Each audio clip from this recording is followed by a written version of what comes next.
Good? Yep. All right, we're going to go ahead and get started. For everyone's benefit, many of you have been here before and they know what the process is, but this is the Planning and Zoning Committee of City Council. My name is Tim McCarthy. I chair it. You're having trouble hearing me? Yeah. Okay.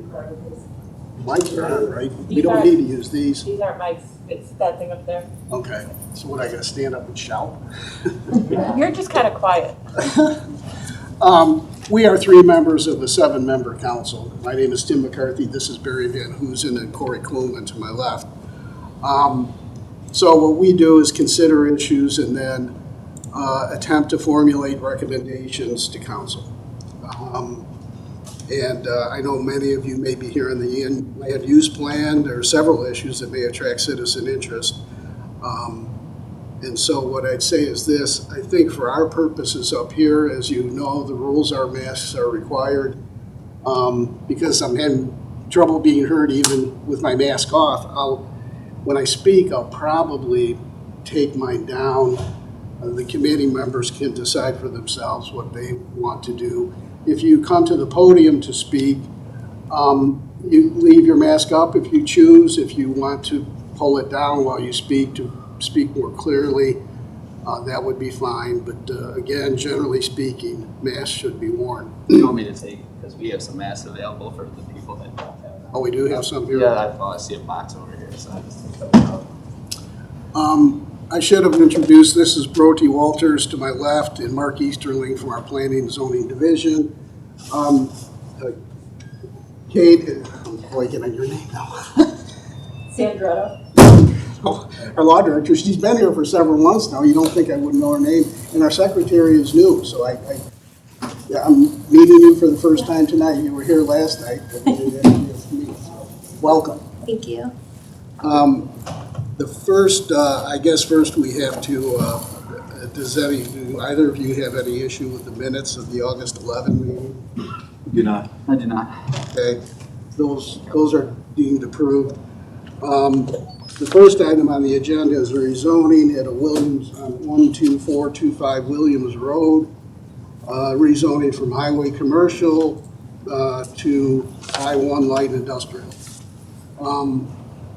I don't know if the applicant is here, Brody. If not, do you want to present the proposal to us? Sure. Yeah, I don't see the applicant with us this evening. So Mr. Kurt Bailey of Vandalia Rentals. We also have seen appearances by Bob Mack and Megan Malsajewski for this, but I don't see them here with us this evening. This property, well, the request this evening is to rezone a property on the south side of Williams Road, immediately east of State Route 25. And that would be the former site of Rico Equipment, was an outdoor power equipment dealer. There's a proposed applicant purchaser of that, which is Vandalia Rental. Very, very similar products and services that they offer. Rico Equipment had operated for a long, long time under the C4 zoning category, which is our highway commercial. They are just off of State Route 25, so they don't have direct access to 25. In their quest to purchase this from Vandalia's request to purchase this from Rico Equipment, they would also like to expand upon the currently vacant portion of that property. Rico Equipment has operated here as a legal non-conforming use for a long time, which means that use cannot be expanded upon, cannot be further expanded upon the property. So the rezoning request that we have tonight is to cure that for Vandalia Rental to allow them to operate a very similar business at this location, but also allowing them to expand their use to more than 50% of the site, which is now is roughly limited to about 50%. Giving you all the background information here in the report. The property is about 2 3/4 acres in size. We've gone through and done the listing here for approved uses and special approval uses. And this was back in June that the Planning Commission reviewed this, so it's gone to the public hearing, and the Planning Commission at the 24th of June meeting, they recommended approval of this rezoning by a unanimous vote of 7-0.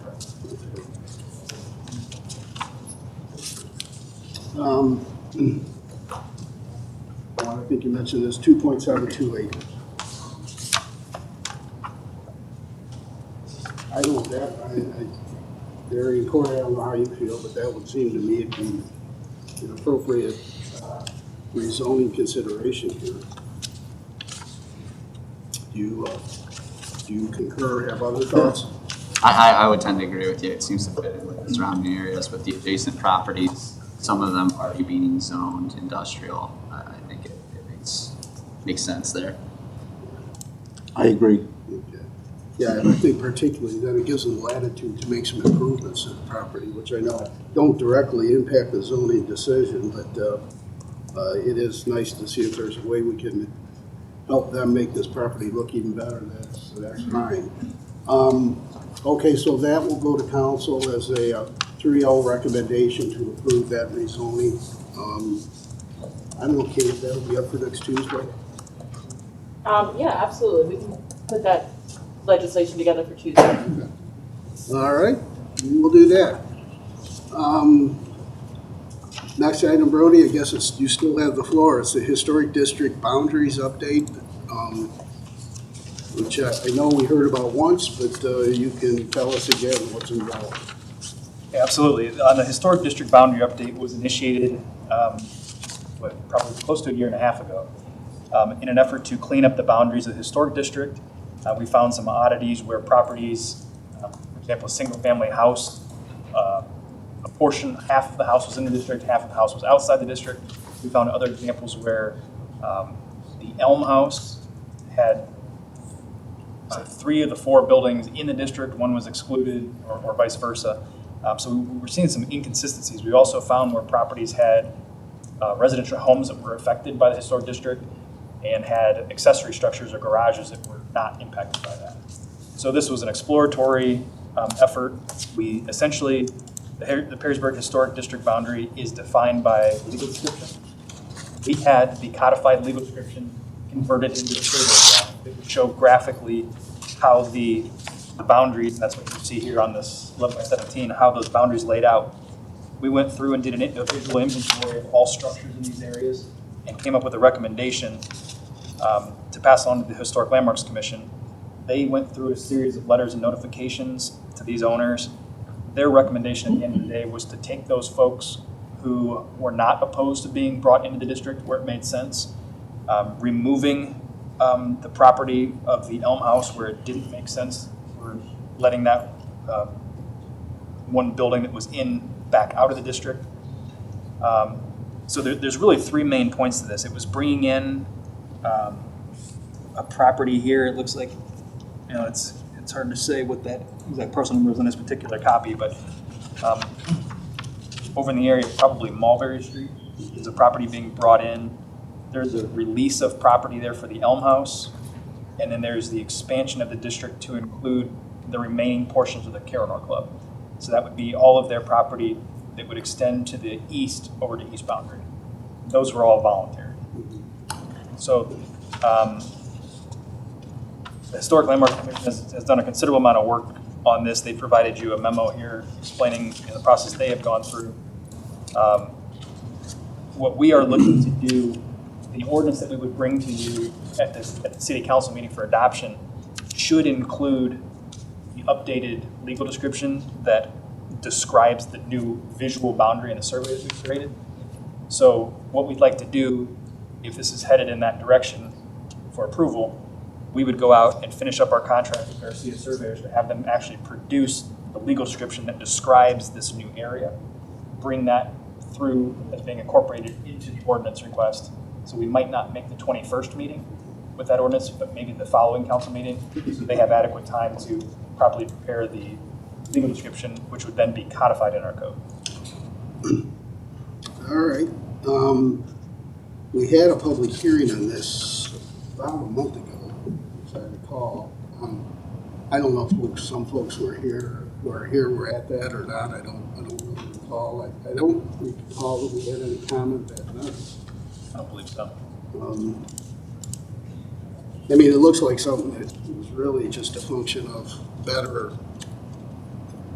ability to make legal descriptions. So now we get these boundaries right. It's kind of a cleanup measure.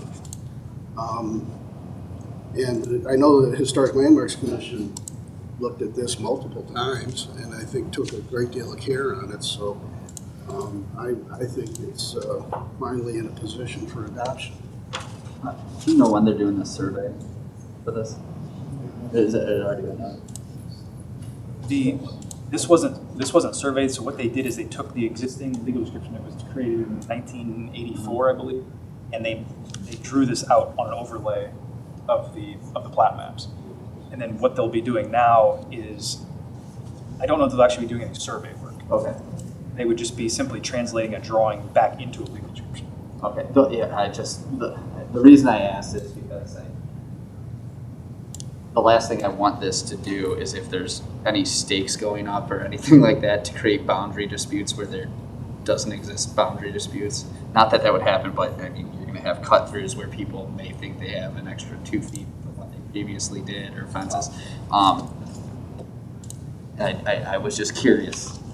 I don't think that will entail that. There could be some monuments cut in street intersections as reference points. I don't anticipate these are going to be on the level of individual lots designated property. Okay, that was my only concern, because I know some of these old lots, as soon as you get a surveyor out, you'll get 10 surveyors that'll have 10 different lines, and those boundary disputes in other villages I've had to handle, and they're not pretty. So just wanted to. There are a couple instances where these boundaries will go between properties. Yeah. I can't say for sure that there won't be some reference there, but that's not the intent. The intent is just to describe the perimeter. Right. Usually, when they put up the pink flags, it's going to be when people notice those lines that we're drawing. I just wanted to know if we're doing that, and that we should make people aware that we're doing that. And it's, we may want to let people know that it is a accurate portrayal of boundary lines that, for our purposes, not necessarily their private boundary line. If that makes sense. So was it the Elm House, was it their decision to move out, or was it the recommendation of the Historic Landmark Commission? It was actually both. Okay. They requested to be removed, their one building to be removed, and the Historic Commission didn't find value in leaving that one building. Okay. So I just didn't know how that communication occurred. Okay. Thank you. All right. Committee, are we otherwise okay to recommend adoption of this to council? Yes. That'll be 3-0.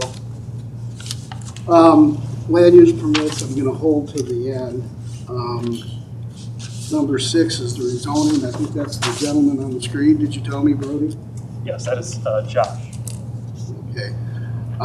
Why don't you go ahead, Brody, and at least introduce what the proposal is, and then we'll give Josh an opportunity to say a word or two. Okay, this is fresh out of the public hearing. This is what we refer to as the outlot of the Black Diamond property.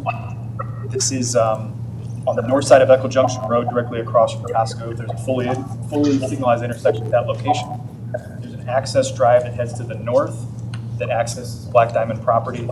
This would be the portion of property to the left of the access drive. The property is currently zoned OS, Office and Service. The applicants this evening have requested to rezone that to C4 Highway Commercial. I'll let Josh describe this a little bit more, but essentially his company, Simon CRE, represents national tenants. They are looking at locating one of their tenants at this location. Other than that, I can tell you that it's a little under 2 acres in size. There's been some questions that have come up as to what are the differences between the Office and Service zoning designation as well as the C4. I've created this sheet here that each of you should have in front of you. I've highlighted the uses on the left-hand side, so the left column, and I've also highlighted the columns here where the rows show up differently. So for example, apartments above a first floor would not be permitted in C4, but could be a special approval use in Office and Service. So it's really hard for me to synthesize all the differences, but this chart will do that visually, that we can go through those scenarios if you want to do that. No, I think the chart lays that out very well. Other than that, coming out of the planning commission meeting, it was a negative recommendation of 3-2. We did have 2 members not present for that meeting.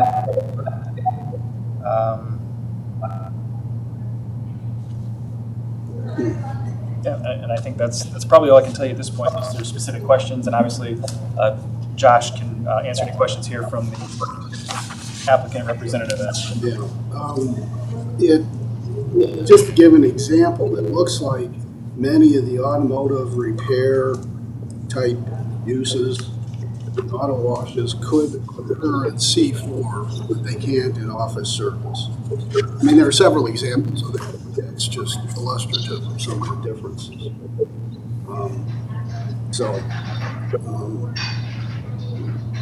That'll try to at least help people understand what the distinction is between the two. That having been said, Josh, do you want to go ahead as the applicant and say whatever you have to say in support of the application? Yes, and I appreciate the opportunity to speak this evening. I want to thank staff members, Brody, Mark, Heather. You guys have been very helpful, providing us with guidance and giving us a view into both the city and the community's interests in our project. Part of what I'd like to say, obviously some of this might echo some of what Brody has already prepared and established for the request, beginning with the fact that the underlying zoning is the office use, and we are requesting for the highway commercial designation of C4. I wanted to make a few points here, both in regards to support for the project, as well as in response to some of the community members' input that we've received thus far. Up to now, we've been looking at this project as an opportunity to provide an amenity in Perrysburg within the context of the surrounding area being a commercial corridor. We do recognize the residential context being located next to us, but part of the reason that we have approached the project in the way that we have was to welcome the community's input as well as the city's. As an example of that, we did prepare a voluntary community input meeting that the members of Colander Corner and the surrounding community were invited to. We were very pleased to have a few members show up to the meeting, and in addition to that, provide us with some insight leading up to the meeting that exhibited some of the concerns that Brody has highlighted within the Planning Commission and public hearing meetings. We were pleased in the context that, not that there was opposition, of course, but in the sense that we're looking at a transparent view to what some of the concerns there might be, which gave us an opportunity to try to identify some solutions we might be able to provide. It's not uncommon in these types of projects to have opposition of more intensive use. We do feel that in the context of this project, some of these concerns that were brought up by their input letter were related to things such as visual buffers, security, lighting, and conforming architectural designs. These are not only common considerations for any one of our projects, but we recognize also that we're subject to the city's review and approval of those elements as well as the underlying development standards for any given underlying zoning. That being said, we do believe that those things will help to inform anything that we are able to go forward with and hopefully create a more thoughtful, more contextual type of development here.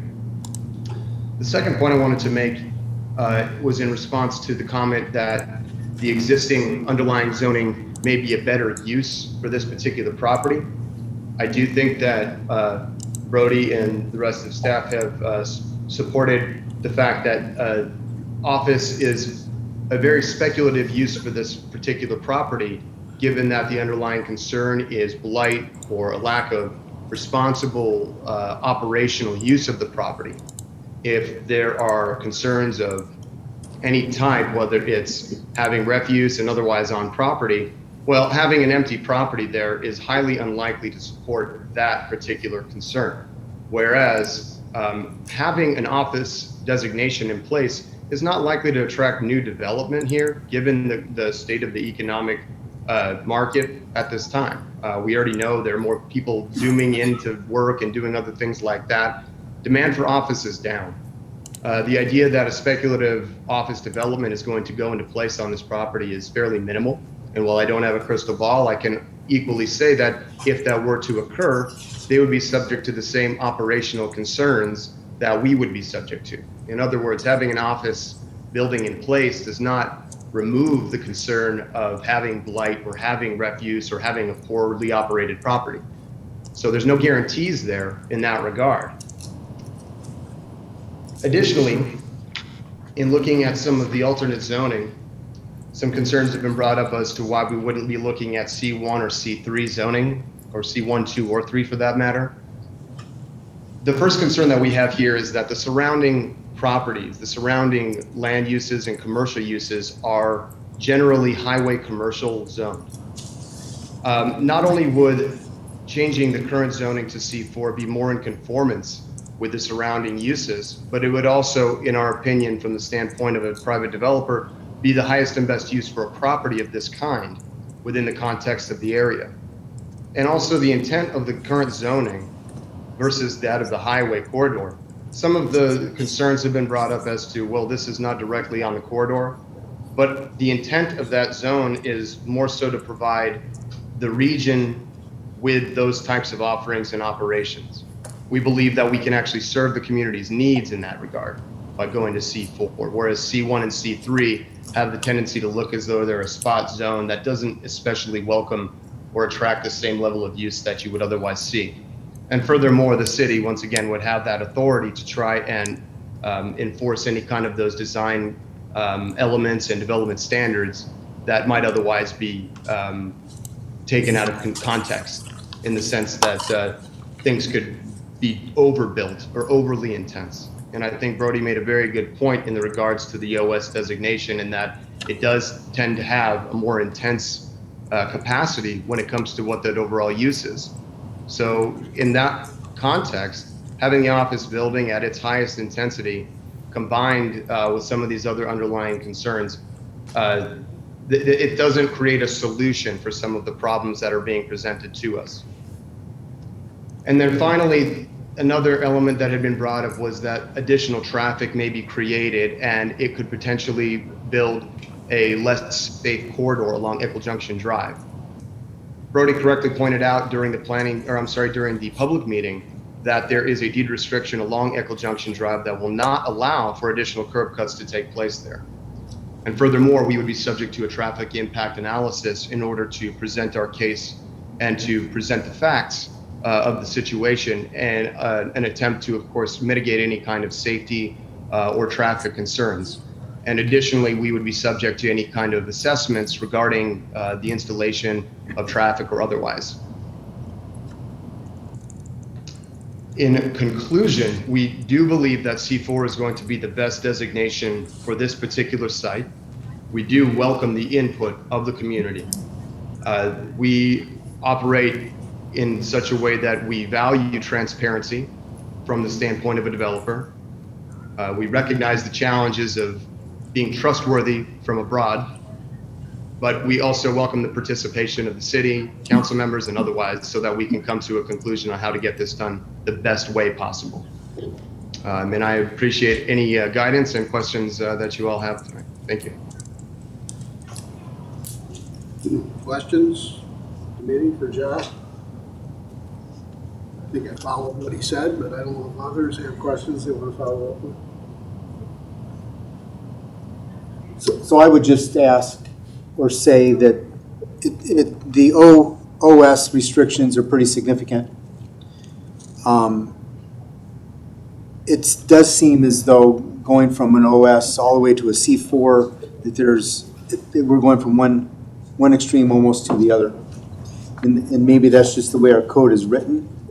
That's why, in theory, the C1, C2, C3 would be a little less all-encompassing. I mean, and that's just my first look at it. So naturally, if we knew what was going in there, then it would be easier to say yes or no to. But we don't know, and I just want to make that comment that we're sitting here, we're just taking a big step. Yeah, and I know Pete Gwynn is here, and I'm sorry I missed the public hearing last Tuesday. I hear it was quite an affair. But Pete's kind of the unofficial spokesperson for Calendar Court. I don't know, if you feel the need to say anything at any point, just come on up, I guess. Thank you. I am going to take this thing off. Just for the record, I'm Peter Gwynn. I live at 31 Calendar Court. Does this thing work? Okay.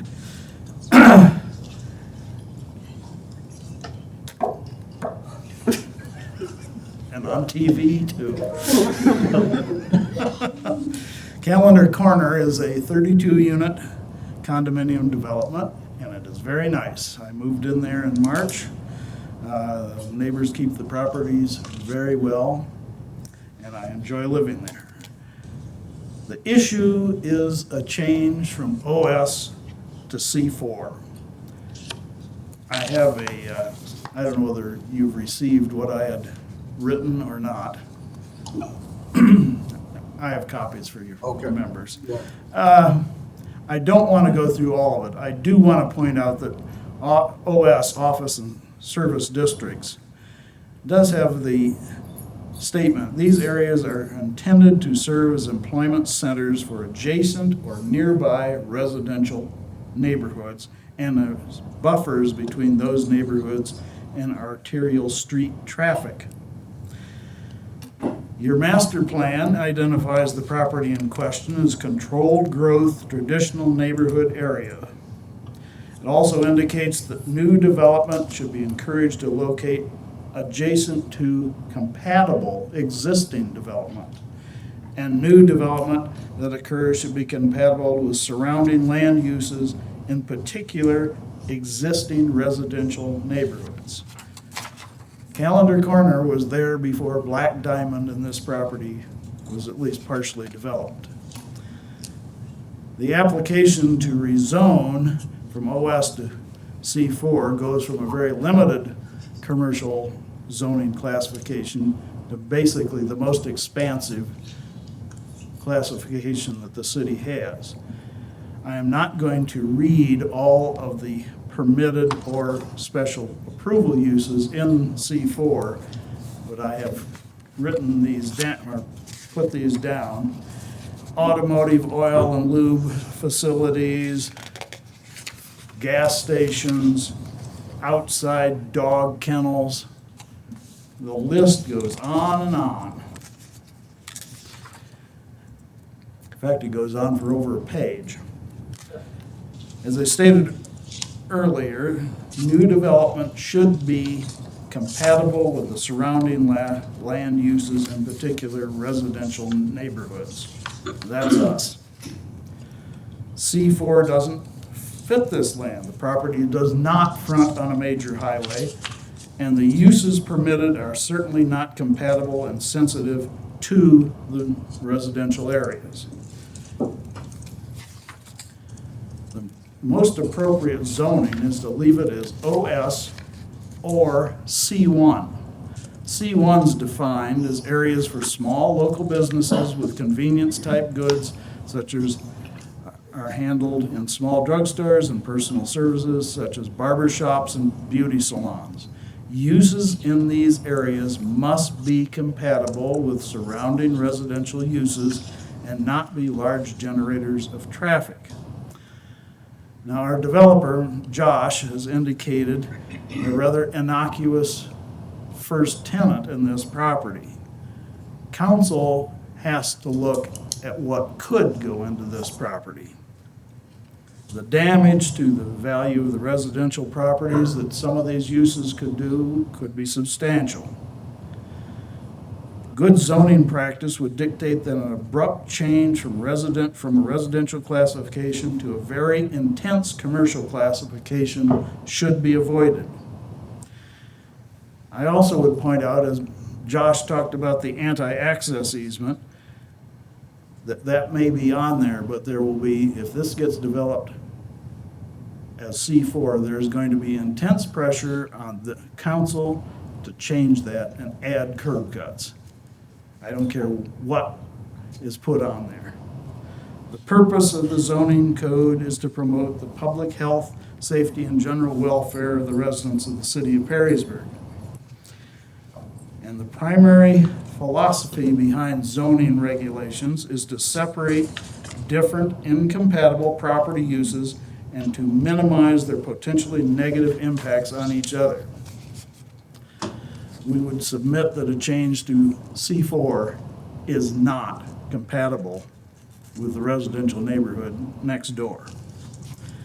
And I ended this last time by indicating, do you want this section of Echo Junction Road to look like the mess out on Route 20 with all sorts of curb cuts, signs all over the place? And that's exactly what you'll get with C4. I would like to directly respond to a couple of things Josh said. And maybe I'm taking this wrong, and he alluded to basically that anything goes, that C4 or nothing. I don't believe that's true. And there's no reason to change this to a highway commercial classification just to get development. Development will come when the economics say it will come. And this is such an abrupt transition from a residential area to a very intense commercial area. There should be some transition in between, some step down of the zoning classification. And Barry, you're right, it's an extreme change. Thank you. If you have any questions, I'd be glad to try to answer them. Thanks, Pete.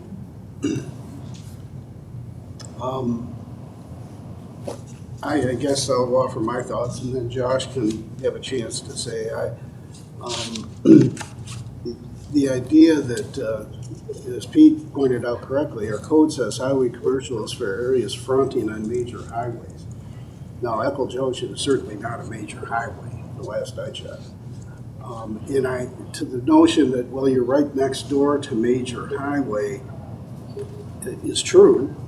But I mean, where's the boundary line for the major highway? I mean, you can have major highway, I guess, all the way down to the end of Echo Junction.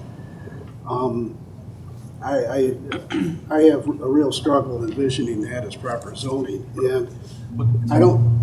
One thing that I'll say about that is that the descriptions that Mr. Gwynn has referenced on frontage on a major highway, that is a description of typically what C4 zoning properties would look like. It's not a definitional requirement to assign a property to that. So I admitted during Planning Commission and public hearing that I will not say that Echo Junction Road is a major highway. It is certainly becoming a major corridor through the city, which is probably one of our higher traffic arterial streets for sure. But my interpretation is that definitional section of the code does not prohibit something from being zoned that. It just describes a typical scenario of what you're likely to see in a C4 property. Yeah, no, I understand what you're saying, but with that description, though, it brings with it a group of uses that are more appropriate on properties fronting on major highways. And Josh sounds like a good guy who's a responsible developer. It doesn't mean that he'll have this property forever.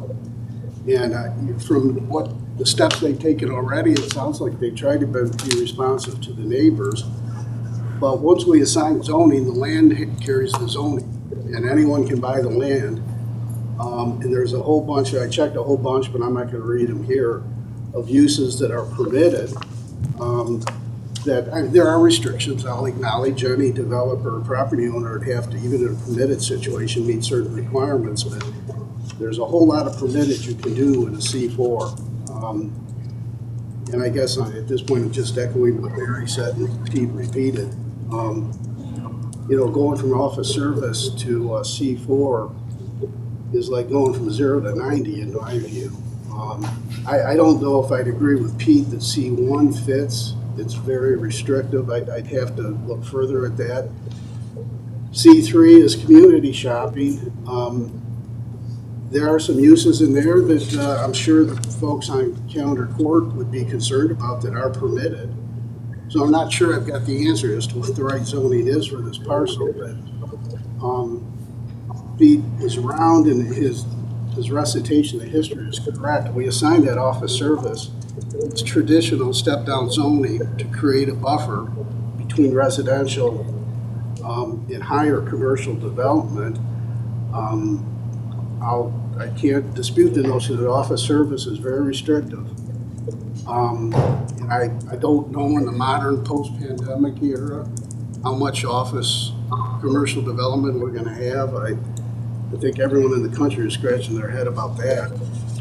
So it may be that it needs some commercial zoning, but to the question before us of office service to C4, I would affirm the planning commission and deny that application. I don't know if you want to add anything at this point, Corey, or? I think the real, Josh, I'll be frank with you, the real disservice of the application is we don't know what's gonna go there. And we have residents that are adjacent to it. And quite frankly, I care about the pleasure and the happiness or that our citizens are going to enjoy by utilizing their own property. Now, if there was some proposal or some potential tenant or building plan that you could have worked with the citizens of Callender Court on and come up with some sort of plan as to how to appease them, I think it's a different conversation.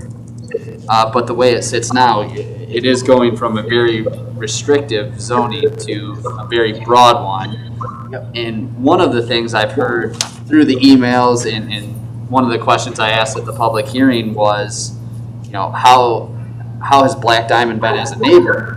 And it sounds like there's been repetitive concerns. I think it was plastic flying into the tree line and things of that nature, where you guys you corrected the issues, but they kept happening over and over again. Now, what I'll say about the office and service when I'm looking at the zoning map, I don't necessarily think it's a realistic zoning classification for that area. When I'm looking at the zoning map, and you're hard pressed to find things that are zoned office and service solely, and most of those properties appear to be vacant properties that people haven't tried to develop yet. And my guess is we'll get requests that those get rezoned because of the restrictive nature of office and service based on the location of the ones I'm seeing. Especially, I'm talking specifically on the south side. I'm talking the area next to Tequila. I believe there's that house on Roachton that's going for auction. That's by Steeplechase Lane. The State Farm did that just get rezoned to office and service? Okay, so I thought that was residential and they changed it.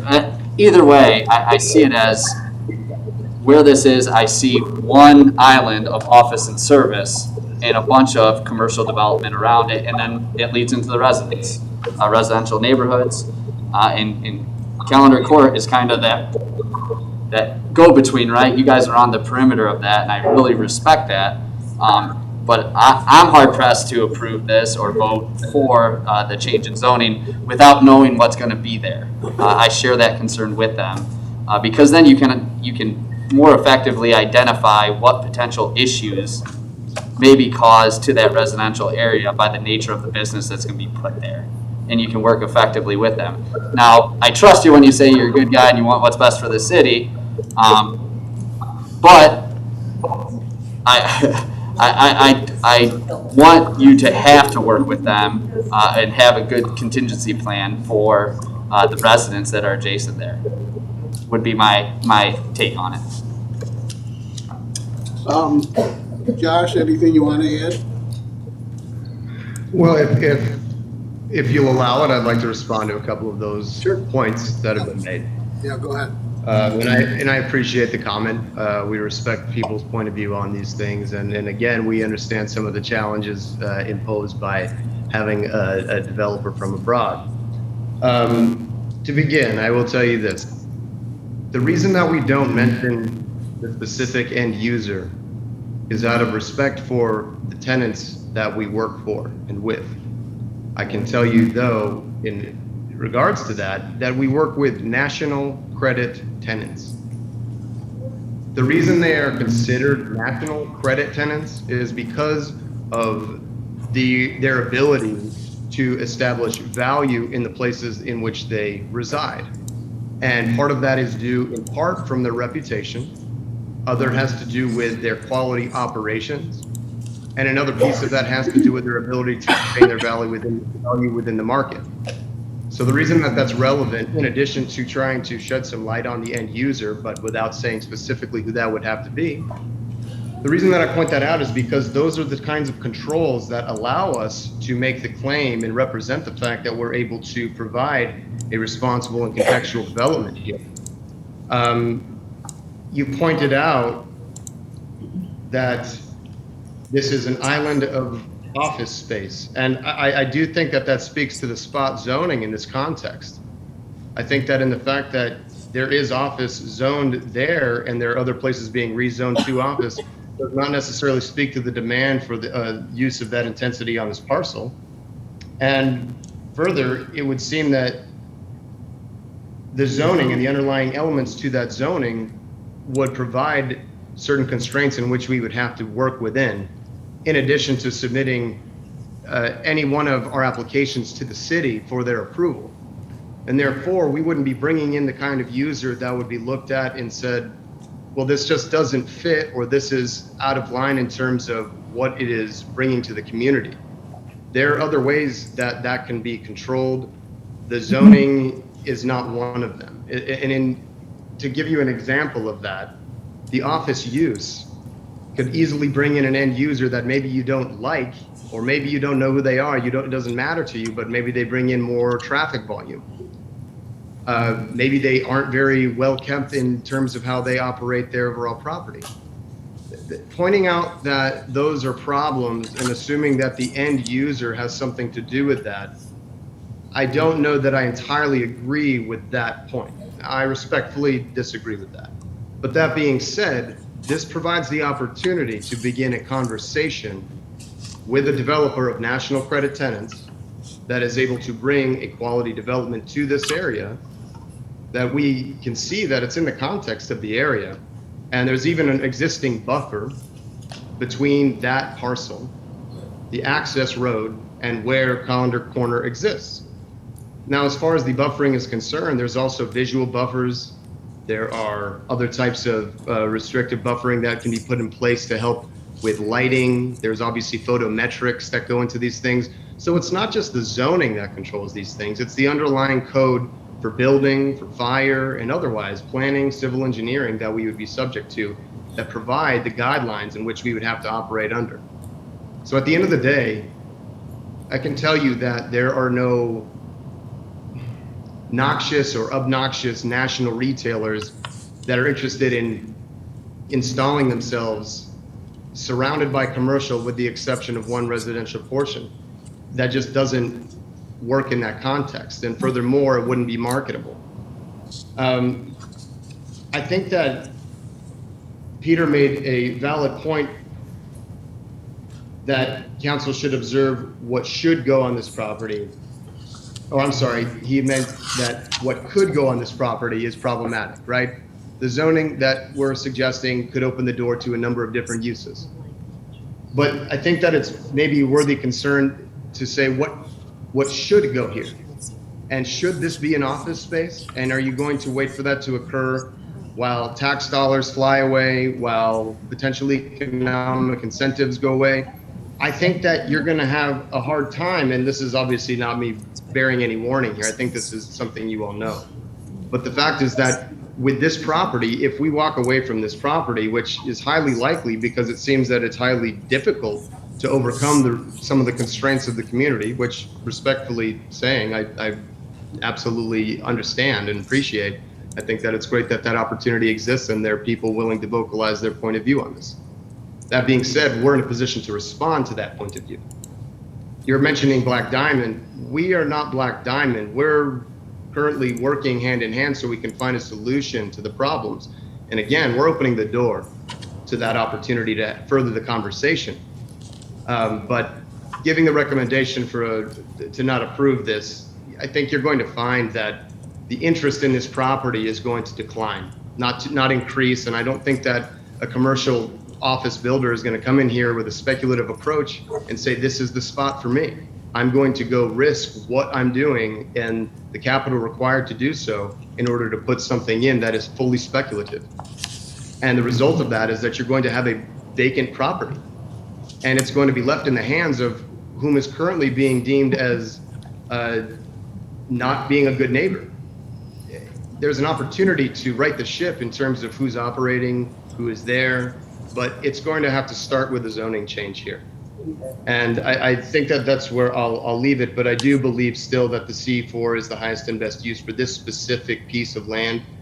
And I will further illustrate the fact that within that zoning intensity and the design guidelines, that based on the size of this parcel, you're looking at a building, traffic controls, and other aesthetic measures that would end up being complementary. And I think you would find that it serves as a very proper transition between the residential and the surrounding C4 designations. And I would like to, at this point, just thank you guys for your time and attention to this. We appreciate the opportunity to speak. And again, if there are additional questions we can answer, we're absolutely here and available. Okay. Thank you. Thank you, Josh. Tim, Well taken. there is a couple points that I would like to make, and I don't normally do this, but I have a visual up over here that I want to make sure that we're all on the same page about what we're talking about. So I'd like to point out a couple things on this map. The property in question, as it's being shown here, this is the Black Diamond property here. This is Calendar corner here. This is the basically vacant portion of Black Diamond. The outlot that we're talking about in this application is, if you follow my finger, runs across like this, down, over, and up. The remaining balance of this property, which is this portion with the tail that comes down here, is not in consideration for rezoning. So it's only this portion here. This area here, from where the property line, the eastern property line here, to the property lines of Calendar Court is in excess of 120 feet. We're talking about signalized intersection here, an access drive, cold ditch, surrounded by landscaping. On the opposite side of that is rear yard landscaping that is attributed to Calendar Court. This rezoning request is not actually adjacent to Calendar Court. It could just as easily be absorbed into the C4, which is looking like it's slowly overtaking that anyways, and leave the balance of that as office and service. So I just want to be clear that this is not contiguous to it. In fact, there's more than 120 feet between the property line and these property lines, which is, in residential terms, could be 2 houses away. The other point that I'll make is that Calendar Court's a little bit of an oddity in that typically RM is the buffer. In this particular case, the traditional buffer of RM is looking for a buffer. Now, I'm not disputing the fact that Calendar Court is very, very nice. I've been very impressed with that when I was dealing with the folks on the Costco development. Properties are very well kept. It's not the traditional RM. Certainly acknowledge that. But in terms of the way that we've typically done zoning, this is the buffer from the single-family residential to the commercial uses. And I will also point out that as we've gone through, they have adjacency to C4. 50%, roughly 50% of the property is directly adjacent to C4. We heard similar concerns when Costco was developed here. If Costco comes, the home prices here in Calendar Court will be cut in half. Their way of life, will cease to exist. We've gone through and striped Echo Junction Road to prevent road issues that have never materialized. So I think the concerns are valid. I think the concerns are genuine. I don't know that this section here causes the impact that we're hearing this evening. But more importantly, I wanted to call out the specific location, provide some context and some dimensions to what the request is. So my recommendation still stands. Certainly acknowledge the Planning Commission and the comments from the public hearing and those. Let me ask you an unfair question, Brody. 120 feet is, what do you think the frontage is on that bank that's being under construction? I can tell you. Give me 1 second and I can tell you. Oh, look at that. Actually, it's this.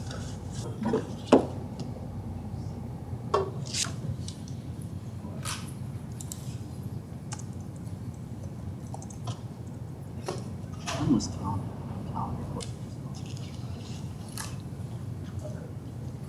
2005.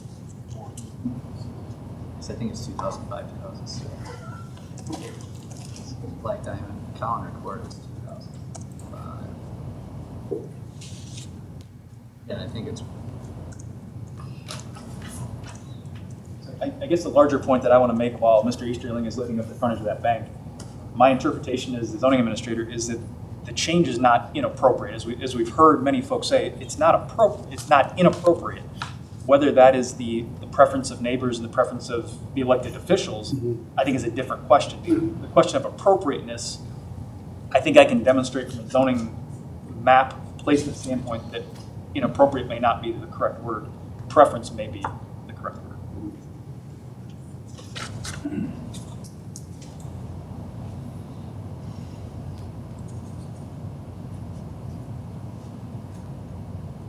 I'm sorry, bear with me 1 second. You shouldn't have volunteered for that project, Mark. Did you want to add something, Pete? I've got a drawing that was given to me by planning and zoning.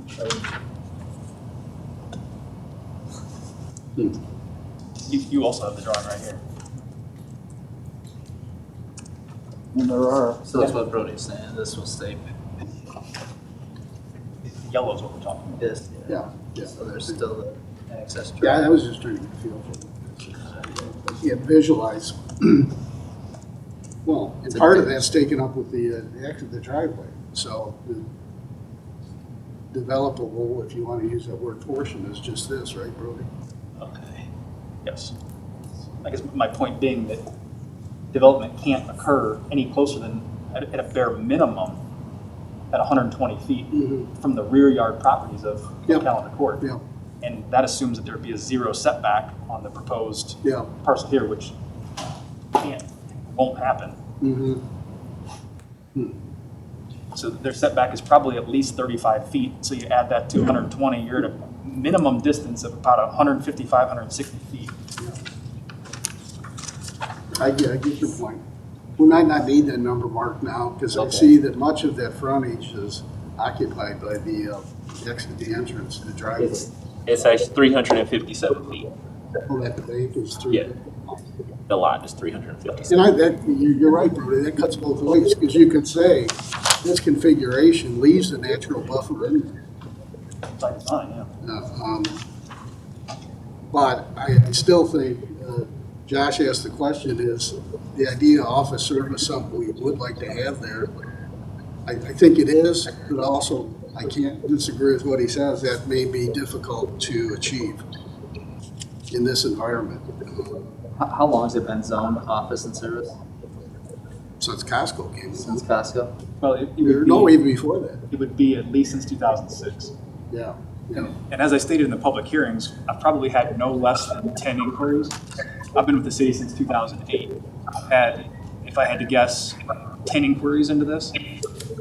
Nobody has gone forward with a rezoning request because I explained to them the difficulty that they would have in going through that process, adjacent neighbors and concerns like that. Nobody was interested in developing this as any of the approved office and service uses. But did any of them explore potential other C1, 2, 3, or did everyone go right to C4?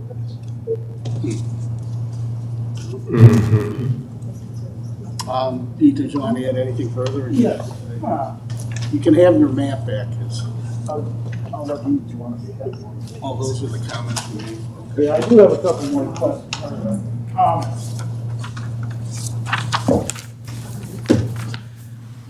I would like to respond to Mr. Kuhlman's comment about we don't know what's going in there.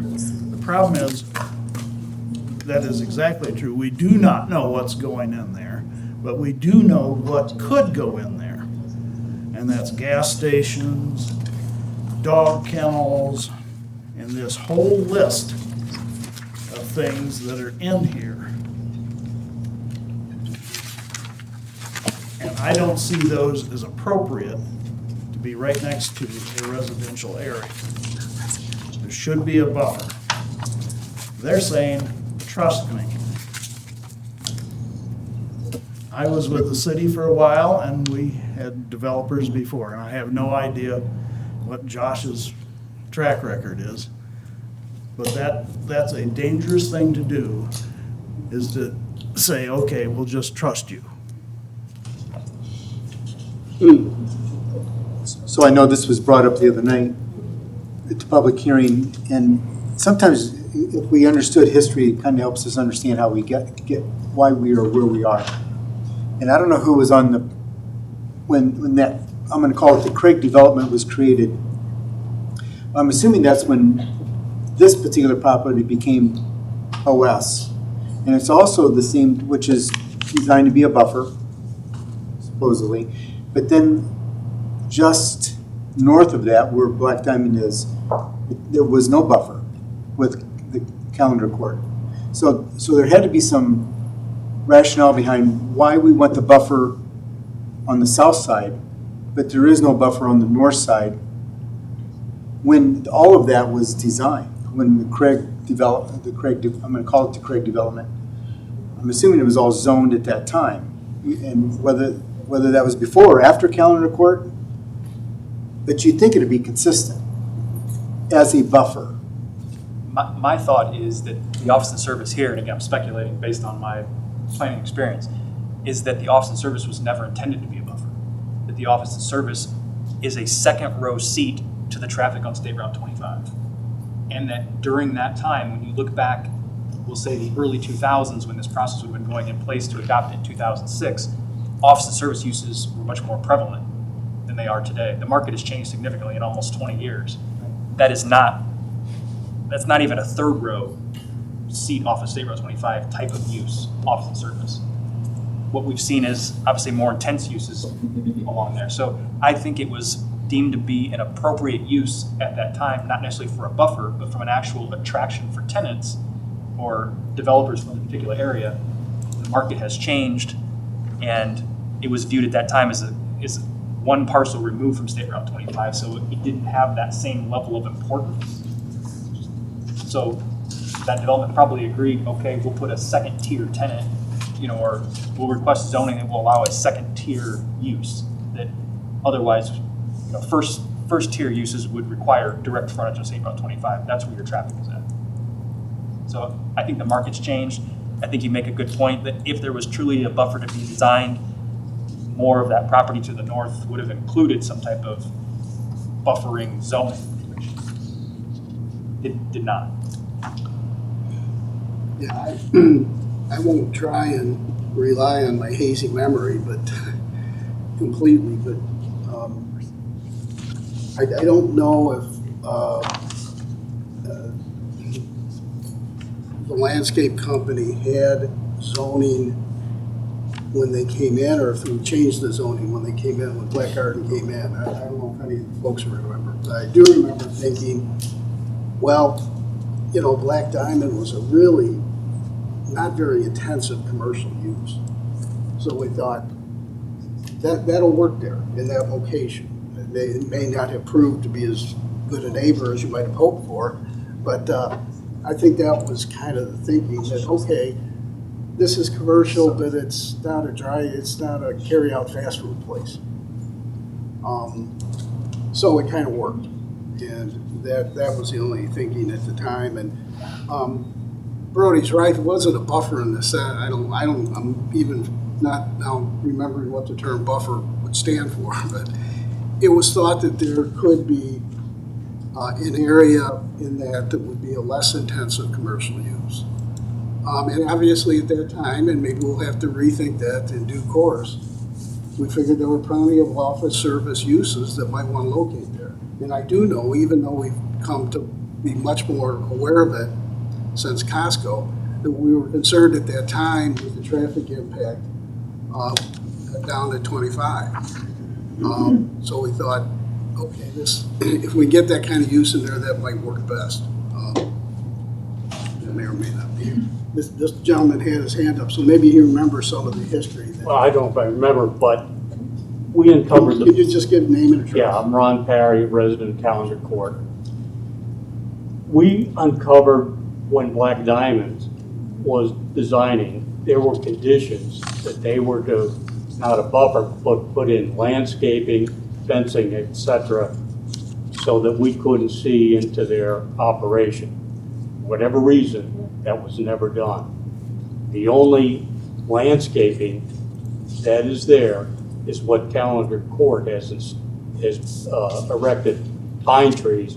We spend several $1,000s a year keeping those pine trees healthy to minimize the view of Black Diamond. And we've had ongoing problems, it's not relevant here, with Black Diamond being a good neighbor. At times, their parking lot in the springtime's a mess. They have mulch, bags broken all over the place. I've written to their attorney twice in the last 2 years, have yet to get a response. Thanks, Ron. And I just have one other comment. I know that the city thinks condos and apartment buildings should be used as buffers against single-family homes. And that bothers me, because I live in a condominium. It is a home. It just has, it's attached to another unit. That's the only difference. I don't know why condominiums are put in the category of being a buffer against a single-family home. Thank you. All right, committee, are you prepared to move ahead with the decision, or there's a gentleman raising his hand? This is going to be the last one. Oh, it's Dick Malone. I'm here for Black I didn't Diamond Properties recognize Limited. you before. Obviously, we left the heavy lifting for Josh to take care of, but I wanted to comment just on a couple things that were set up here. Number one, when you look at the office services parcel there, as has been pointed out now, there is going to be a buffer of office service land. It's not, and it's essentially going to be an undevelopable buffer of office service land by virtue of it being an access road. And then there's a retention pond that is not depicted on that drawing that will retain, Black Diamond Properties Limited will retain and be responsible for.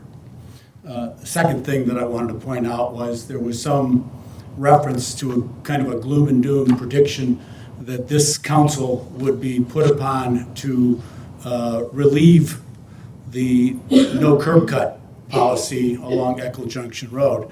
I don't think that's an appropriate issue. It's unlikely to me. We're not asking for that. And now we're predicting that someone in the future might come in and ask for a change. And I can't tell you that change is inevitable. That's why we're here today.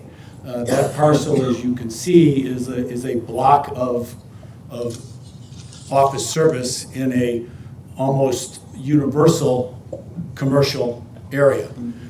We've tried to, as Brody has indicated, there have been multiple inquiries about the property, and it just has not been developable up to this point in time. We feel very confident with the developer that we've chosen to work with, that they're going to come with a program and are prepared and capable of meeting the city's requirements and doing the things that are necessary to use that buffer effectively to defend. The last thing I want to say is I didn't catch the gentleman's name that just spoke. I may have been that attorney that he spoke to or wrote to. And we took steps in response to that to relocate. Now, Black Diamond is a seasonal business. The area that he's speaking of is the rear part of it's not really a parking lot. It's a work area. It's capable of being used as a parking lot, but product comes in there and gets put there and eventually needs to be moved about, and it does. And we took steps to try to alleviate those concerns. Now, we're not perfect. We can't determine every day when a truck comes in and drops off pallets and pallets of product that we're going to have it where we ideally want to have it. But we do respond to that, and I know Brody has indicated that there's been some issues brought to our attention. We don't have any written notices that we've received. We have gotten some notices that there are debris issues that and we try to respond to those. And if there's an issue we need to respond to more effectively, that's really Black Diamond, though. That's not this parcel. So, thank you very much. Thanks, Dick. All right, gentlemen, are you prepared to formulate a recommendation? You want to think about it, or what?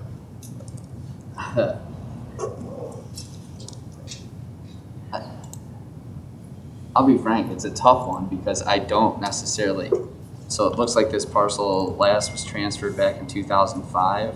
Is that roughly the amount of time you've been looking for a developer or someone for office space there? It's been available, yeah. And how long have you been here, Brody? Oh, wait. 08, and have they been coming to you with potential zoning or looking for tenants? Since I've been here, the property has essentially been for sale, either actively or inactively for sale. Folks have approached me, and have presumably been in communications with Black Diamond and their representation about developing that parcel for a use that was inconsistent with the office and service use. I have yet, since 2008, to have somebody come forward and say, I have a use that fits the zoning. Every single request has been a rezoning request. Every single request has been for C4. Okay.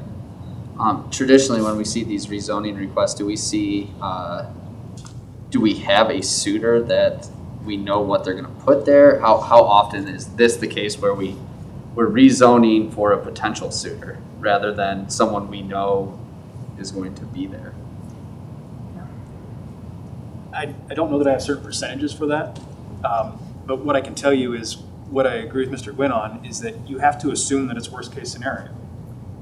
My recommendation, as I've always pointed out in the public hearings, is if I know the proposed tenant, I'll tell you what that is. But I'll say the person could very well intend to put that tenant there, and the tenant could back out tomorrow. The tenant could go out of business in 6 months, and you have to assume worst case scenario. My recommendation for approval of the rezoning is based on the worst case scenario. So that's how I view these things. I do happen to know the tenant that they have in mind, but I don't know that they have, a letter of intent or anything that binds that particular user. So I'm hesitant to share that information because in my world, that's not relevant. It's the culmination of uses that can exist in C4.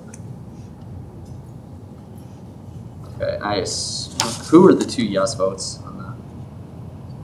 It's on the last page. Tom Mackin and So our mayor is one of the yes votes? I believe so. So that would indicate to me that the administration's behind the rezoning. Craig Pickerel is our architect. Okay. What's troubling to me is if you have land for sale in this, we've had multiple good markets while this land is for sale is what that's telling me. If Brody's saying it's been for sale since he's been here. And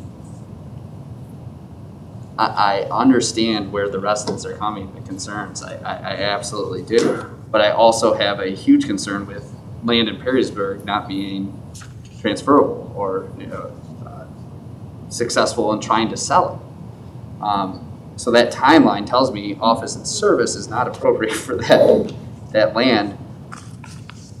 And all indications are telling me my zoning inspector, who's going to know more about this stuff than I am. My biggest problem is the leap from office and service to C4, which is the broadest. If this were C1, C2, C3, I think it's a different conversation. So that's what I'm stuck on. yeah, I don't know if you want to speak there. I'm still in the same spot. I have misgivings about C4. I don't, as I say that though, I'm thinking we're not done with this property. Well, Something's gonna come back and we're gonna have to figure out what to do with it. A lot of the C3 uses are pretty intense. I don't know if some of the C3 uses might accommodate potential tenants they have or not, but you hate the spot zone, but on the other hand, sometimes if you know what's going in there, you can change the zoning with a little bit greater confidence. But I think it's too far of a leap to go from OS to a C4 at this juncture. So my thoughts are that if we keep it in OS, then we're saying it's going to stay vacant because that's just the market that we're in. That's the world we're in right now. And so what we're saying is we're okay with the way it is. And of course, to repeat myself, if we knew what it was going to, they would make this decision far easier. I don't like voting for a vacant piece of property that is not going to be used. We're just not seeing that kind of growth right now, or any kind of building for that environment. But I can't also, in good conscience, just open Pandora's box because that C4 is just so broad. So and I can't help but think of Costco, because when they came to us, we knew what we were voting for. We either were for it or against it, but we knew exactly what we were voting for. And I know that Josh, you mentioned you can't do that, and I understand. And I wouldn't ask you to tell us something you shouldn't tell us. But so I have to say no simply, and the disappointing part is that we're going to keep it vacant until we change it. So it's One of the things that I would mention is, you said that when Costco came in, you knew exactly what you were voting for. Not that this is at all likely. Costco could go out of business in 2022. It will undoubtedly be repurposed for one of the C4 zoning districts. So I don't know that it's fair to say that you ever know exactly what you're voting for. I believe Josh has actually maybe disclosed his first priority tenant for this location in a previous meeting. So in essence, in some ways you do know in the short term what you're going for, but you never know what happens to businesses like Costco. Nobody ever thought JCPenney's and Sears and all these places would go out of business.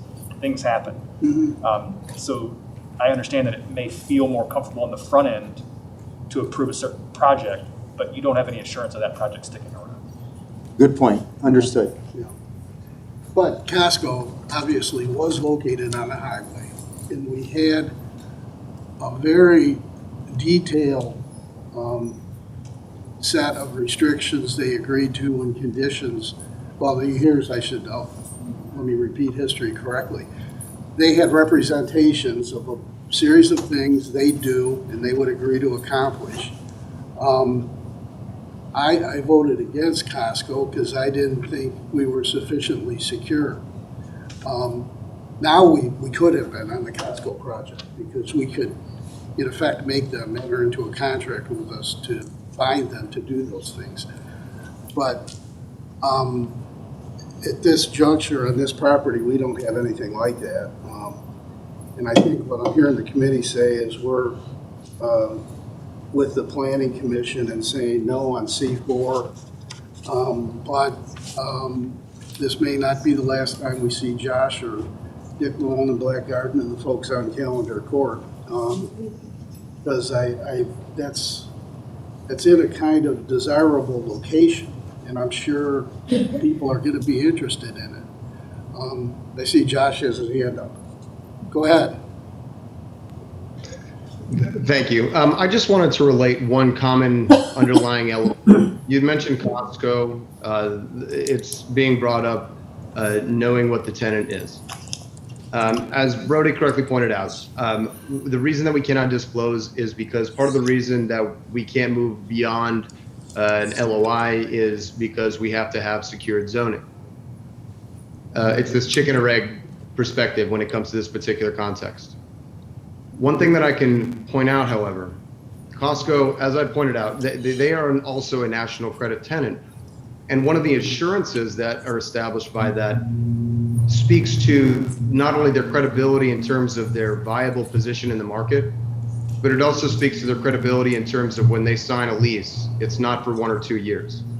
This is the type of situation in which they sign for 10, 15, 20, extend leases to go beyond 20 to 30 years in some cases. Our standard lease is typically in that order. Again, I can't speak to the specific end user because I would be representing something that is still in discussion pending this decision. But I can tell you again, the common element here with Costco is that they're national credit tenants, and you can rely heavily on those facts. And that's part of what allows them to trade substantially within the market and retain their value and retain their trust. And it has to do with both customer following and quality operations, in addition to what they represent in terms of their longevity. And so I would just, not that it replaces the unknown, but it certainly substantiates the position of having somebody there that you can rely on that wouldn't be leaving anytime soon. The people that we work with want to be there, and they want to be there as a staple, not as a visitor. Okay. Thank you. Thank you. Thank you, Josh. We didn't formally vote, but I heard Barry saying no, I'm saying no, and Corey, you're a less enthusiastic no. It sounds like. I'm a very unenthusiastic no at this point. So our poor new secretary will have to figure out how to record that vote. Good luck. I'm sure you'll get it right. That will presumably go to council. That's Tuesday night. Folks who are here on this issue, you're very welcome to stay, and you're also free to go. So either way, it's up to you. Thank you. Thank you. Thanks. Two by a time in this place. I know.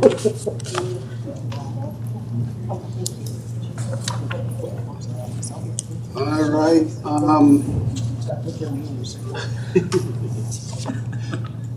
Land use plan update. Brody, as I was trying to keep up with the email traffic last week on this, do I understand correctly that Aaron Dominy and some representatives of the consultant group are going to be at council next Tuesday?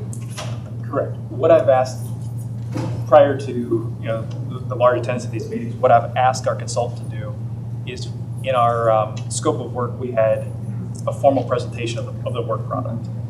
I wanted to reserve. Talk a little louder, they can't hear you. Could you speak up, please? Can we have people move forward too? Maybe some of the folks that are seated in the back, if you'd like to infill some of these seats, give you a moment to kind of readjust. Let them file out. Infill, there's a zoning term. Wow.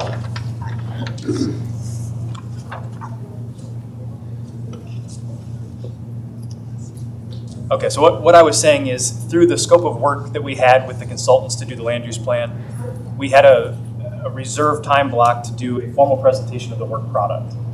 And I thought that was appropriate to get that in front of the entire city council. Being that all of you authorized that, you need to all receive that same product. So what I've done is I've tentatively scheduled that meeting for, September the 21st. So it would be the very next council meeting. So the way that we typically do things, and my email was trying to explain that but may not have clearly articulated that, is that the recommendation would be, or the expectation would be, that this committee may or may not send this issue forward to council for a vote. But what we would do is we would leave this meeting with either a recommendation or not. We would fast forward to city council where there would be a presentation under the committee report. We would Zoom in or have in person Aaron Dominy and the consultant crew that helped work on this project. And if it moves forward next week without a recommendation, it could always come back to this committee. But I didn't know how else to get that in front of the entire city council. And I think just for timing and just keeping everything relevant and current, we need to have that formal presentation so that council understands the entire background, because the 10 or 15 minutes that I've had during public hearings to summarize a 100-page document is obviously not fair to the document and the work that went into it. So The goal and the intent would be to have the consultants prepare a formal presentation to the entire city council next Tuesday, the 21st. And if it's ripe to be voted on or decided upon, then that's great. I'm not putting any pressure on anybody or have any expectation that happens. I'm more than happy to bring it back here as long as we're staying on top of it and making progress towards an end goal of adoption of some version of the plan. Okay, well, I'll tell you what my intention is, and the other committee members can speak if they agree or disagree. My intention was to have some discussion about the issue tonight, to hear Aaron's presentation next Tuesday, and then it would come back to this committee. I mean, there isn't any big rush. We've done comprehensive plan updates that, we did the one that really produced the product that led to this, the State Route 25 employment corridor. I don't want to go that long, but I'll bet that took 4 months of refining, bringing it back in discussion, and I'd be shocked if we had a land use plan update, which is kind of the centerpiece of a comprehensive plan for the community. I'd be shocked if something like that, flew through in a month or two. I mean, it never happens that way. Even when you don't have particular interest. The example I gave, the State Route 25 employment corridor, we had very little public interest. It was just an attempt to develop the right plan for the community at that time. So it was my thought tonight to essentially concur with what Brody said and talk a little bit about the issue tonight. I know you all discussed a lot of it last Tuesday, and I've heard a lot about that. I feel like I was here now. But then let Aaron do his presentation, because I have some questions now in light of this issue that's popped up I'd like to ask him. And then we'll probably be back here next month if that, unless you guys see things differently or you think differently as we proceed.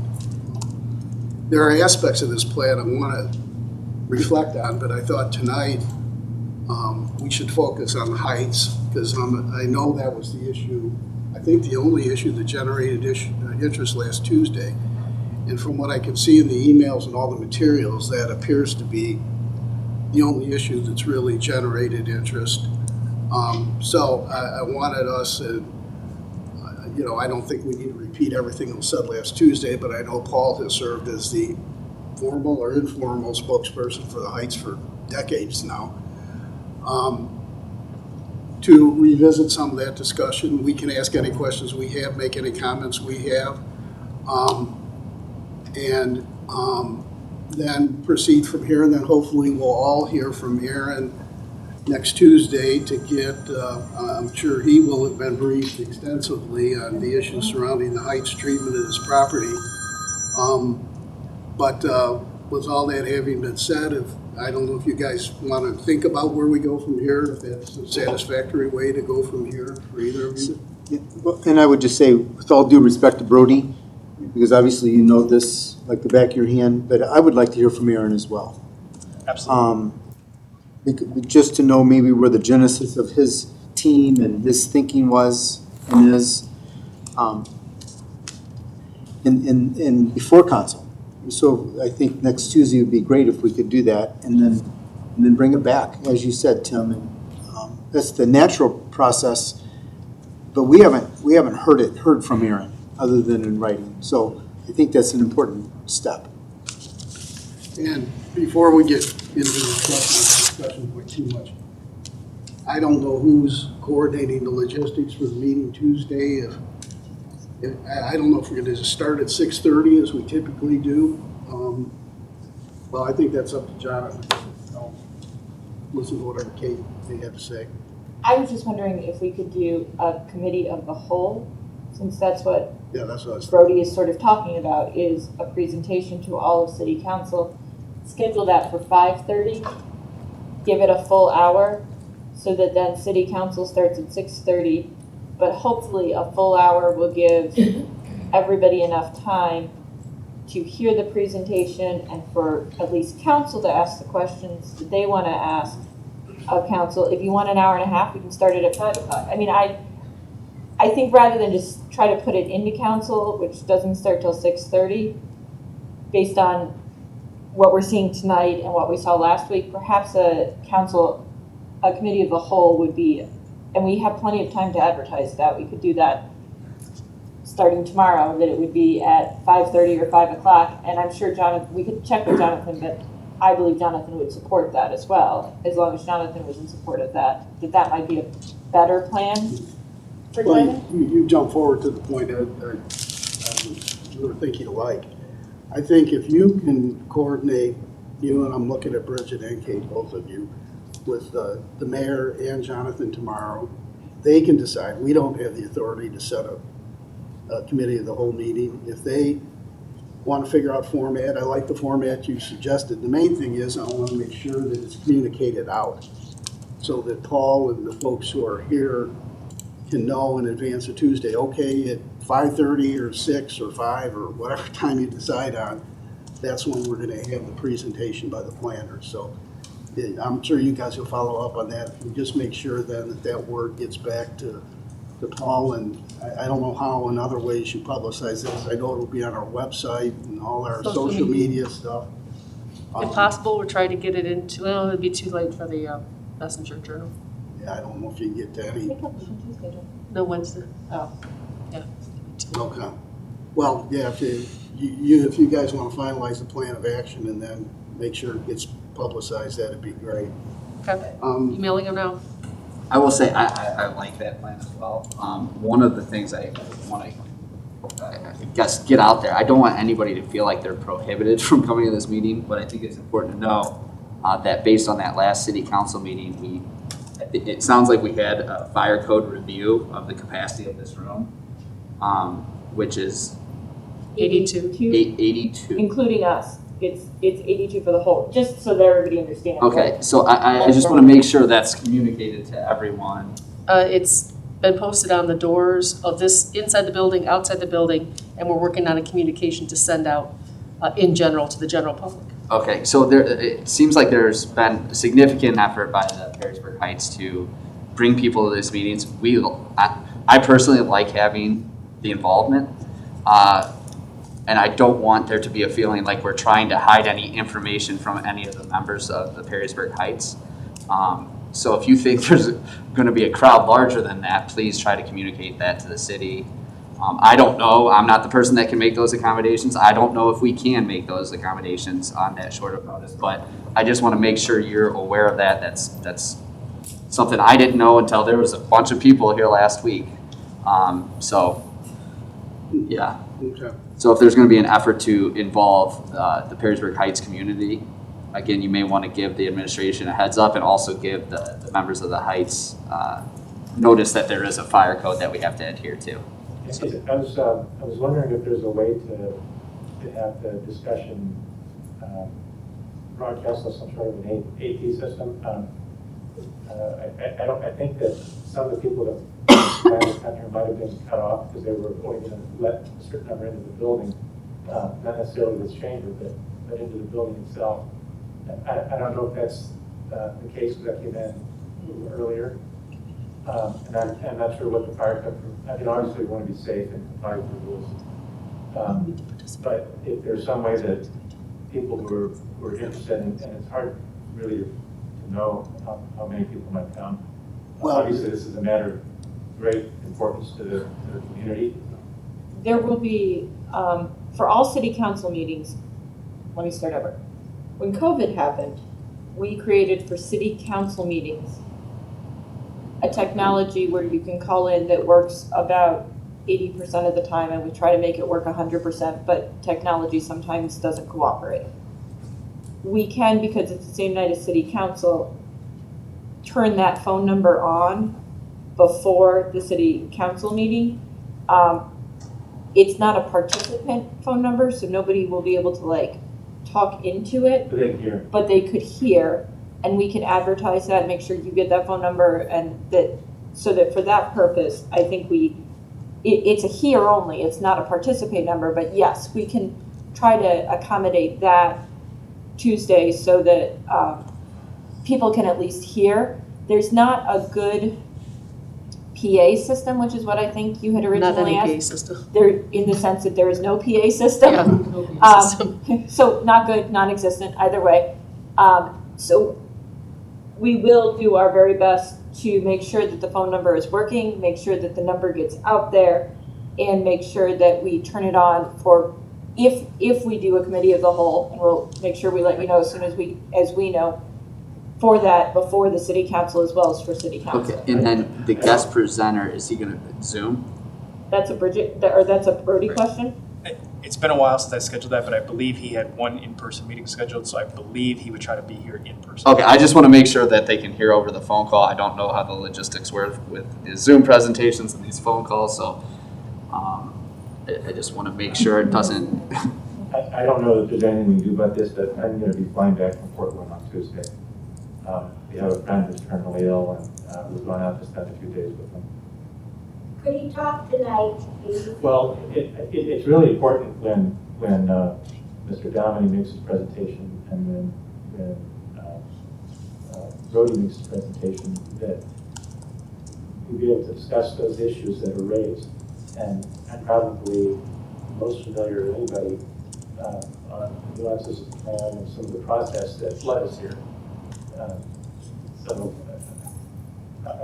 As I said, there may not be anything to do about it, but that's the one. Well, could we do it the first meeting in October? I know you probably have to check with Aaron, I suppose. I want to make sure Paul's here.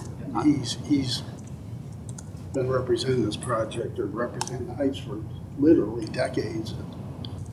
I want him to be able to be here when that presentation occurs. So, is that something you can coordinate on with Aaron and then figure out if we're going to do this next Tuesday or a couple weeks from now?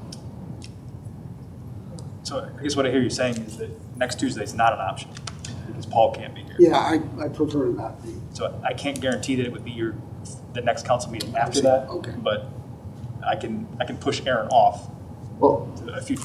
we can schedule a council of the whole anytime as long as we give notice, right? True. Yes. We wouldn't have to do it next Tuesday. So is that something we can just work together to make sure the main players are able to attend? That's right. We don't have to do it in conjunction with a council meeting. Correct. So we can do committee of the whole, With your next you can meeting. arrange the call in and all that stuff? Okay. Well then, as far as date then, I guess Brody, can you with Bridget and Paul coordinate? And if it's a committee of the whole meeting on a night different than council, that's okay. I'm fine with that if you guys are. I mean, it's another night we gotta come here, but Usually. we're used to being here. So either way, well, I mean, just find out what we can do and then let's get the date communicated out. Okay. We'll proceed that way. All right, turning to the specific issue, and I'm going to give the floor to Paul first to kind of explain the concerns the Heights have, which I've become well aware of. But there is, I've gotten a couple emails that I just about knocked me onto the floor, and that was a rumor that the city was going to demolish 44 homes. That's so far from the truth, it's hard to describe.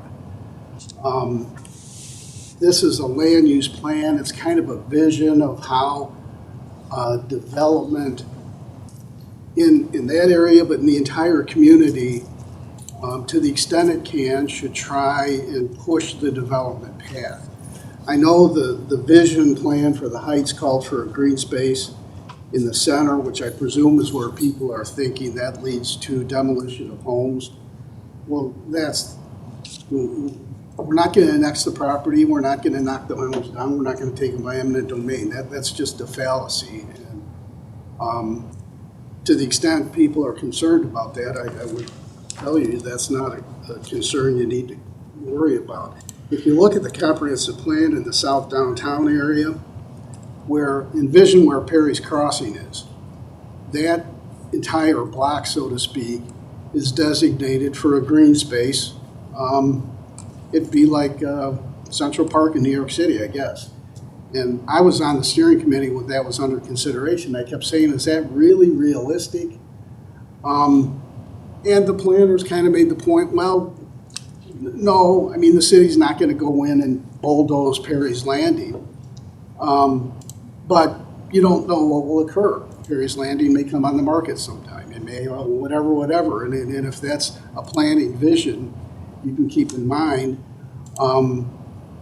then, include it in the plan and push it that way. So I just want people to be disabused of the notion that there's any prospect. I mean, the Heights is not located in the city. And the notion that we're going to somehow acquire it and exit and then build those homes, there just couldn't be anything further from the truth than that, at that point. I'm going to let Paul speak. We're not going to have open forum tonight. We'll allow for a few questions at the end. But I did want that point to get out there so that people understand it. I've seen some things that have been written. I think there are different sets of considerations about preserving the integrity and character of the Heights, which I fully understand and have always supported. I don't see anything that's taken us far from that, but I could see in the language of the plan some concerns about, changing the Heights into a high-end suburban neighborhood development. I'm not sure about that, and I might as well tell you all one question I'll have for Aaron, and maybe in part I'll put Brody on the spot too, but I don't need the whole history tonight, but I was, as I mentioned, I was on the steering committee that led to this, and I talked to another steering committee member last night. I didn't, but I have to confess, the very end of the steering committee process was just after we were coming out of the pandemic. So I, like many of you, probably got re-engaged with stuff you had to do in your jobs. And so I think, I know I missed the last, I think it was only one steering committee meeting, but in any event, the Heights was not a focus area in the land use plan update. Until this final version came back, I've been made aware of some of the history and some conversations that led to that. But one question I'm going to have for Aaron is, how appropriate is it for the city's land use plan update to get into specific planning for an area that is not in the city? I'm having trouble wrapping my head around that concept. I know that in planning an area, you can't ignore everything that's going around it. That's kind of a silly plan. But on the other hand, I'm going to have to think about why the Heights would be a focus group in this plan as we go forward. Can you put part of that portion of the plan on the screen? I don't know if they have that up. Do you have the plan up? It's right here in my book, but that's not very helpful. Did those emails come from organizations outside Perrysburg Heights? I can't. The emails that you were talking about, did those come from organizations or individuals outside Perrysburg Heights? I don't know. One was from a fellow who doesn't live in town, yeah. But it's a fellow who lives in Michigan somewhere, who used to live in town and knows a lot of folks in the Heights.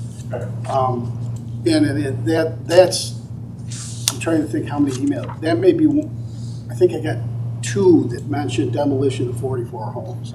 I've heard it's the word on the street.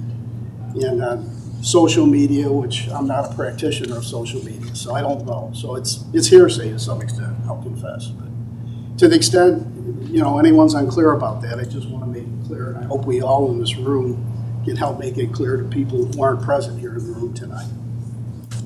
That having been said, Paul, do you want to speak up? I know I'm asking you to repeat a little bit of what you said at the public hearing. Is there some way you can listen to the audio? Sure, I can. I mean, it's really... It is illuminating, it will be illuminating not only for whatever I have to say. Okay, well, I will do this. But there were a lot of people who got up and spoke. And, they talked about their community. They talked about what it meant to them. They talked about how important it was. And Mr. Coleman and Mr. Van Hoosen both, they both already heard this. They've also heard, the more technical as well as historical concerns and cultural concerns that I expressed, including concerns about the process that led us to it. First of all, with respect to this issue of demolition, the people that read that report, that final version, including the gentleman that you referred to, drew their own conclusions from it. And the reason they drew those conclusions is because the report was, the plan, at least that aspect of it, had no explanation. And it's hard to understand when you see roughly 40-some houses superimposed on top of existing homes, the purpose of which is to create a green space in the middle so that in order to attract higher income buyers who then will pay extra money because they have a view of a green space out the back door as opposed to a green space that's intended for recreation. I mean, that's why that was designed that way. It's supposed to be an economic engine. That's what it says in that report. This is a focus area, the purpose of which is to identify economic engines to advance the economic future of Perrysburg. That's the whole purpose of this plan and the Perrysburg Heights inclusion in it. So anyway, the reason for the misapprehension by some, and probably initially by some residents of the Perrysburg Heights community, is because of that. It was distributed to them, at least the portions related to Perrysburg Heights.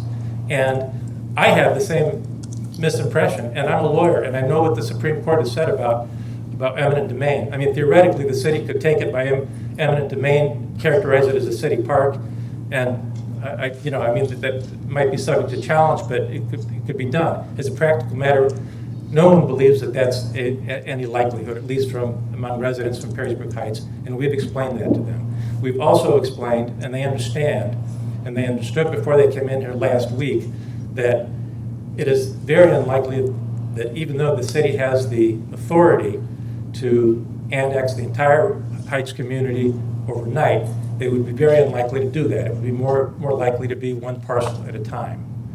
But in the final analysis, what this plan does is promote redevelopment of Perrysburg Heights in a way that will turn it into an economic engine. By bringing in commercial establishment, it specifies that it recommends 40% retail and office uses in the Perrysburg Heights community, which for the last 80 plus years has been solidly residential, occupied by 5 generations of multicultural families and people of color who have made it their home with very limited means and who have worked very, very hard to lift themselves up, to lift their children up, to help them do better. And their success has been enormous. And I think everybody knows that. We've talked about it many times. And they have not only worked to lift up their own children, but those of children throughout the community. So I mean, those are the fundamental considerations. This is a residential community that the people have lived in for generations, and that they wanted to remain a residential community where they can continue to live and enjoy the company of their relatives. There's a great deal of connectivity. People's aunts, uncles, their cousins are there. They have extended family events. And it has always been a melting pot. And if it turns into what the plan characterizes as a development area that is equivalent to Levis Commons, that's a really fundamental change. And it's not going to be anywhere close to what we now know as Perrysburg Heights. And the people who are currently living there are not going to be able to, it may not be next year. It may not be 3 years from now. It may take 5 years, it may take 10 years, it may even take 20 years. But, the city can't come in here and say, all right, you've been here long enough, 80 years is enough, or 100 years is enough, now we're going to fundamentally change it so you can't afford to live here anymore. And that's the concern, that's the issue. And the way that this plan was developed was virtually secretive, at least as it pertains to Perrysburg Heights. We went through, the Perrysburg Heights community wasn't made aware that it was even a target of this land use plan. Nobody was made aware until a few days before the last of 4 virtual town hall meetings. And that's when I got a call, thankfully from somebody from the city letting me know that this was going to take place, and I participated.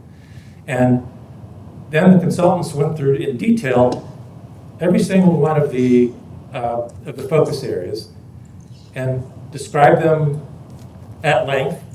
And then they got to Perrysburg Heights, and all it said was Perrysburg Heights redevelopment, and literally nothing else. Not a word beyond that. They just skipped over it.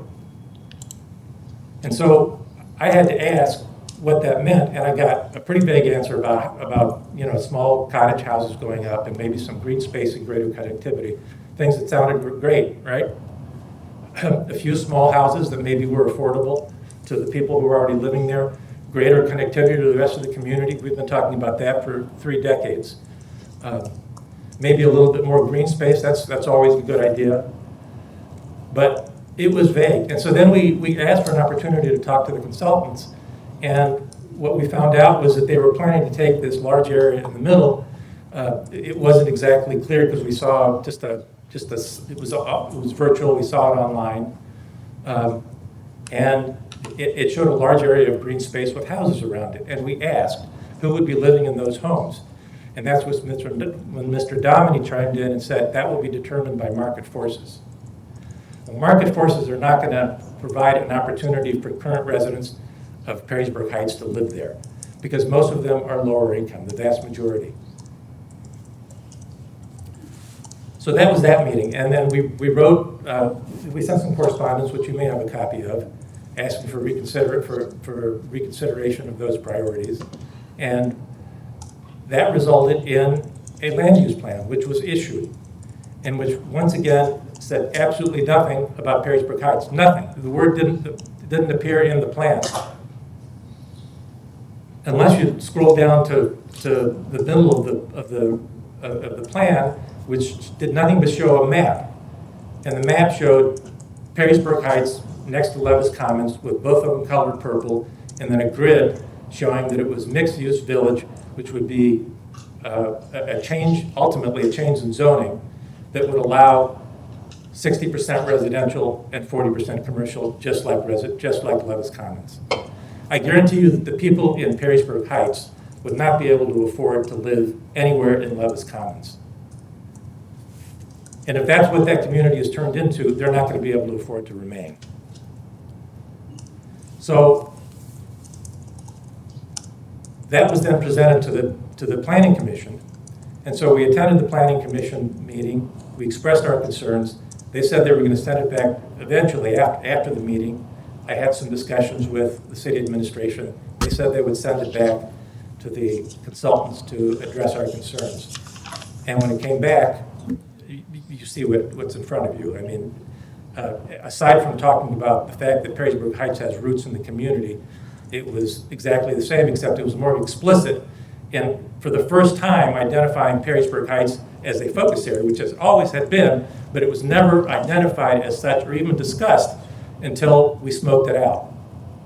And by that is what I mean that it was certainly not a transparent process as far as the Perrysburg Heights community was involved. And there was no effort. I mean, this was the only part of any development objective that involved a residential community. You know, actual human beings.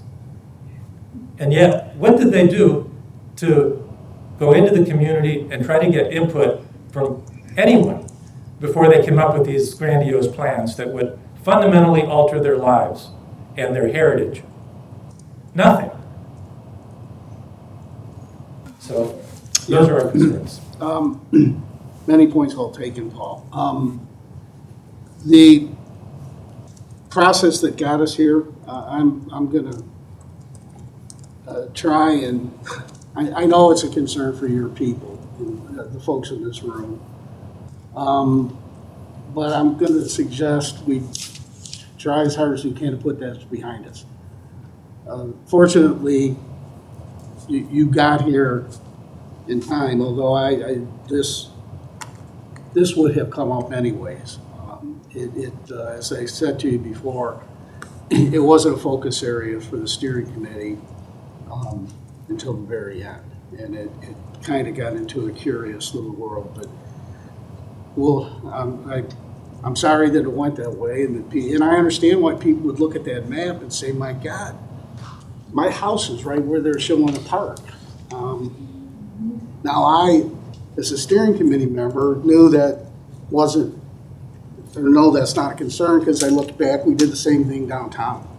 We're not going to knock Perry's Landing down to build a park there. And that's in the city. The Heights isn't even in the city. So I guess what I'd suggest to you is let's try and work from here to achieve something that's workable.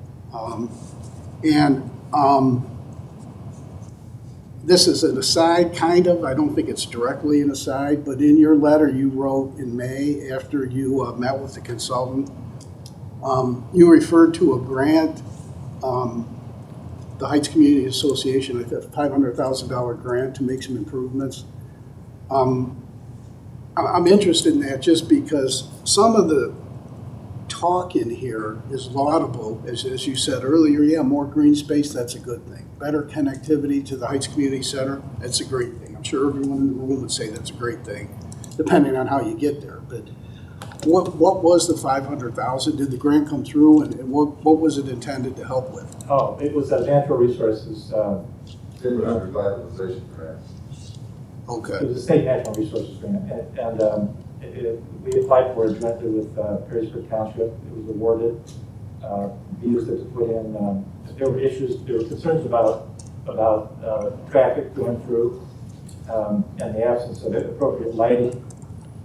Kids were being dropped off by the bus on Broad Street, which is one of the main thoroughfares where some of the worst traffic was coming through.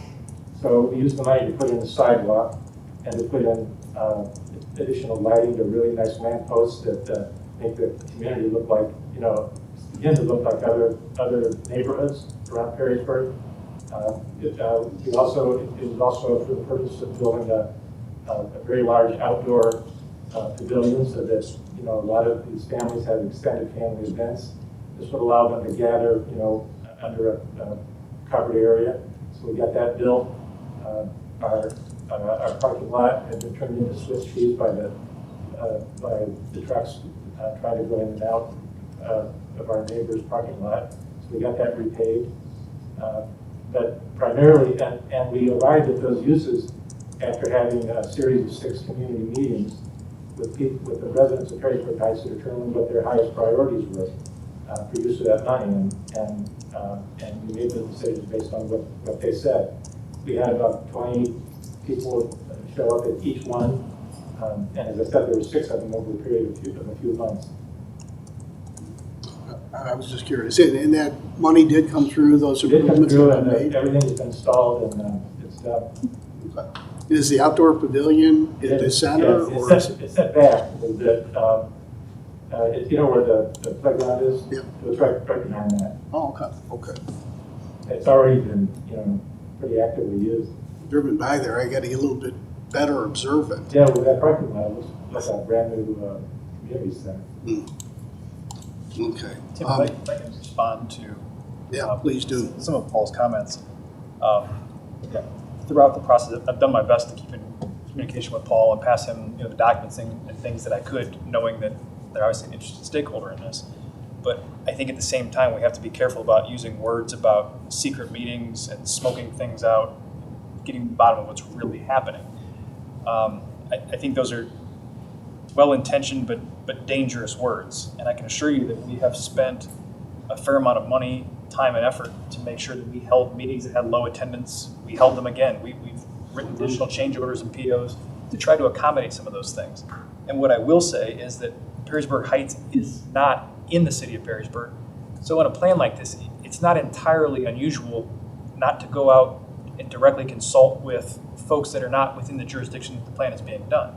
At the same time, it's irresponsible to exclude from study an area that is essentially an island of township inside the city limits. So while there may not have been a targeted effort to go out and grab folks from that, there was obviously no intention to exclude anybody from that process. And like I said, in fact, we went out and we held additional meetings. We paid consultants additional money to cast the net wider, to advertise these public meetings through every form that we could possibly think of. And in the grand scheme of things, I know that 100% of the comments during the public hearing, 100% of the comments tonight, 100% of the attendance tonight is in regards to one focus area. And that is literally in this document the equivalent of one paragraph on one page of one chapter of a much larger book. Certainly worth of being talked about as any portion of this is, but I want us to understand that the point of the land use plan was not to provide redevelopment scenarios for Perrysburg Heights or any of the specific target areas. These are just almost like extras that were put in to illustrate what text can somehow facilitate. So I don't want us to get bogged down in this one example of a theoretical gross scenario. And I do want to clear up, and I don't think Paul had any more tensions with that, but to suggest that it was secretive or that there's another motive going on behind there, I want to clear that up because I represent the project, the process, and the city, all of which is involved with this. And there was no intent to be anything shrouded in secrecy. In retrospect, could we have reached out to you, collectively with a very targeted effort to allow you to join? Certainly.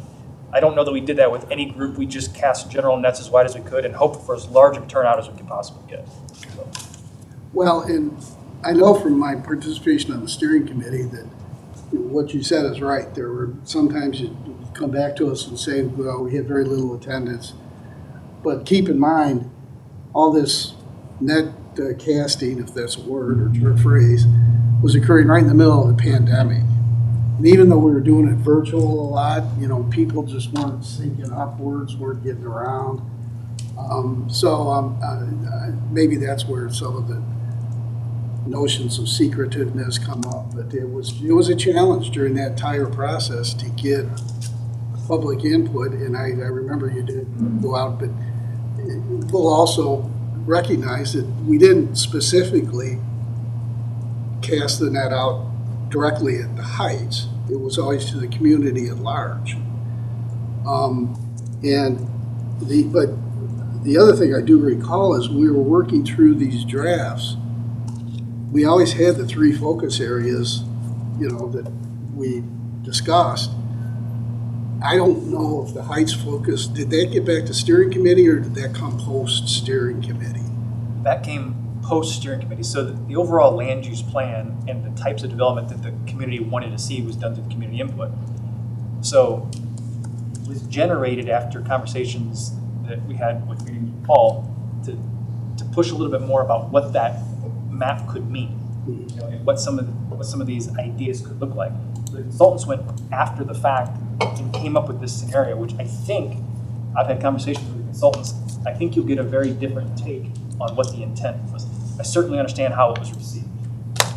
I think you'll find it very interesting when the consultants present that to you, what their intent was. I think you will look upon that much more favorably than the way that it has been interpreted by most of the people in this room. Mm-hmm. Oh, well, okay, I hope Aaron can make that case, but as I look at these photographs, I remember him showing us some of these, it had no relationship to the Heights at all. It was just illustrations, and some of these photos came from specific communities he named and could name. But they're high-end suburban commercial areas, the Dublin, Ohio's, and the areas like that. I'm not saying this is Dublin specific, but areas like that. And as I read this, I would think, well, if I'm a current Heights property owner, I'd say, well, I'd be concerned if they're saying, why don't you think about moving on? We want to have a prettier looking neighborhood. That's our goal. I understand looking at the photos and the way it's laid out, what they intended. And maybe they're talking about, they do call it new vision. I mean, maybe they think it's a vision that exists 50 years from now. I don't know. But, I mean, despite what's happened in the past with Aaron, whether it's sometime in the next few weeks, we can give him a chance. I mean, by the way, this fellow who is our main consultant was born and raised in town. So it's not like he's unfamiliar with the Heights or this community. So, I mean, we can have a chance to listen to him and see what his thinking was. And this isn't a final version. I mean, this can be changed. Different words can be used. And I think we can ask him a little bit to explain why are you focusing on an area that's on the boundary of the city but is not part of the city. I know I'm not a planner, but this is probably the, I don't know, fourth or fifth comprehensive plan I've been through. And for better or for worse, in prior plans, I don't remember us thinking or talking a whole lot about areas outside the city, even though planning would tell you got to do that. But it was more or less we would plan the city, we would plan the areas where we were pretty certain the city would grow. And then we'd identify what's around the city and then figure out, I mean, we weren't oblivious to the areas outside the city. You want the whole community to work. But it wasn't as specific a look-see as we have in this plan. This is the most detailed look at areas outside the city. So we'll talk further with Aaron about that. I saw a hand up there, a gentleman with his hand up. Was it you? Would you mind? You don't have to come up. Well, do they need to go to the podium to be heard on? I'll come with the podium. That should work up there. That's the actual speaker or the mic. Just give us a name and address. My name is Josh Courtney. I'm at 3591 River Ridgeway. I also own lots in the Perrysburg Heights community. I think some of the reason, I thank you very much, all of you. Kind of with all due respect, I've got articles and instances of pieces that were written, once from the Blade in '07,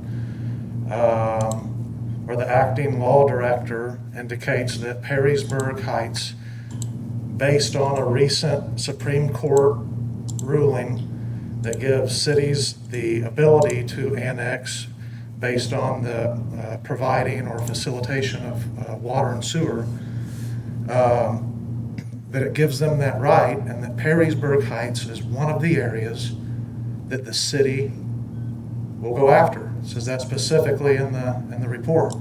I know that tonight you said that you will not, actually the statement that sounded like you made was, we will not annex Perrysburg Heights.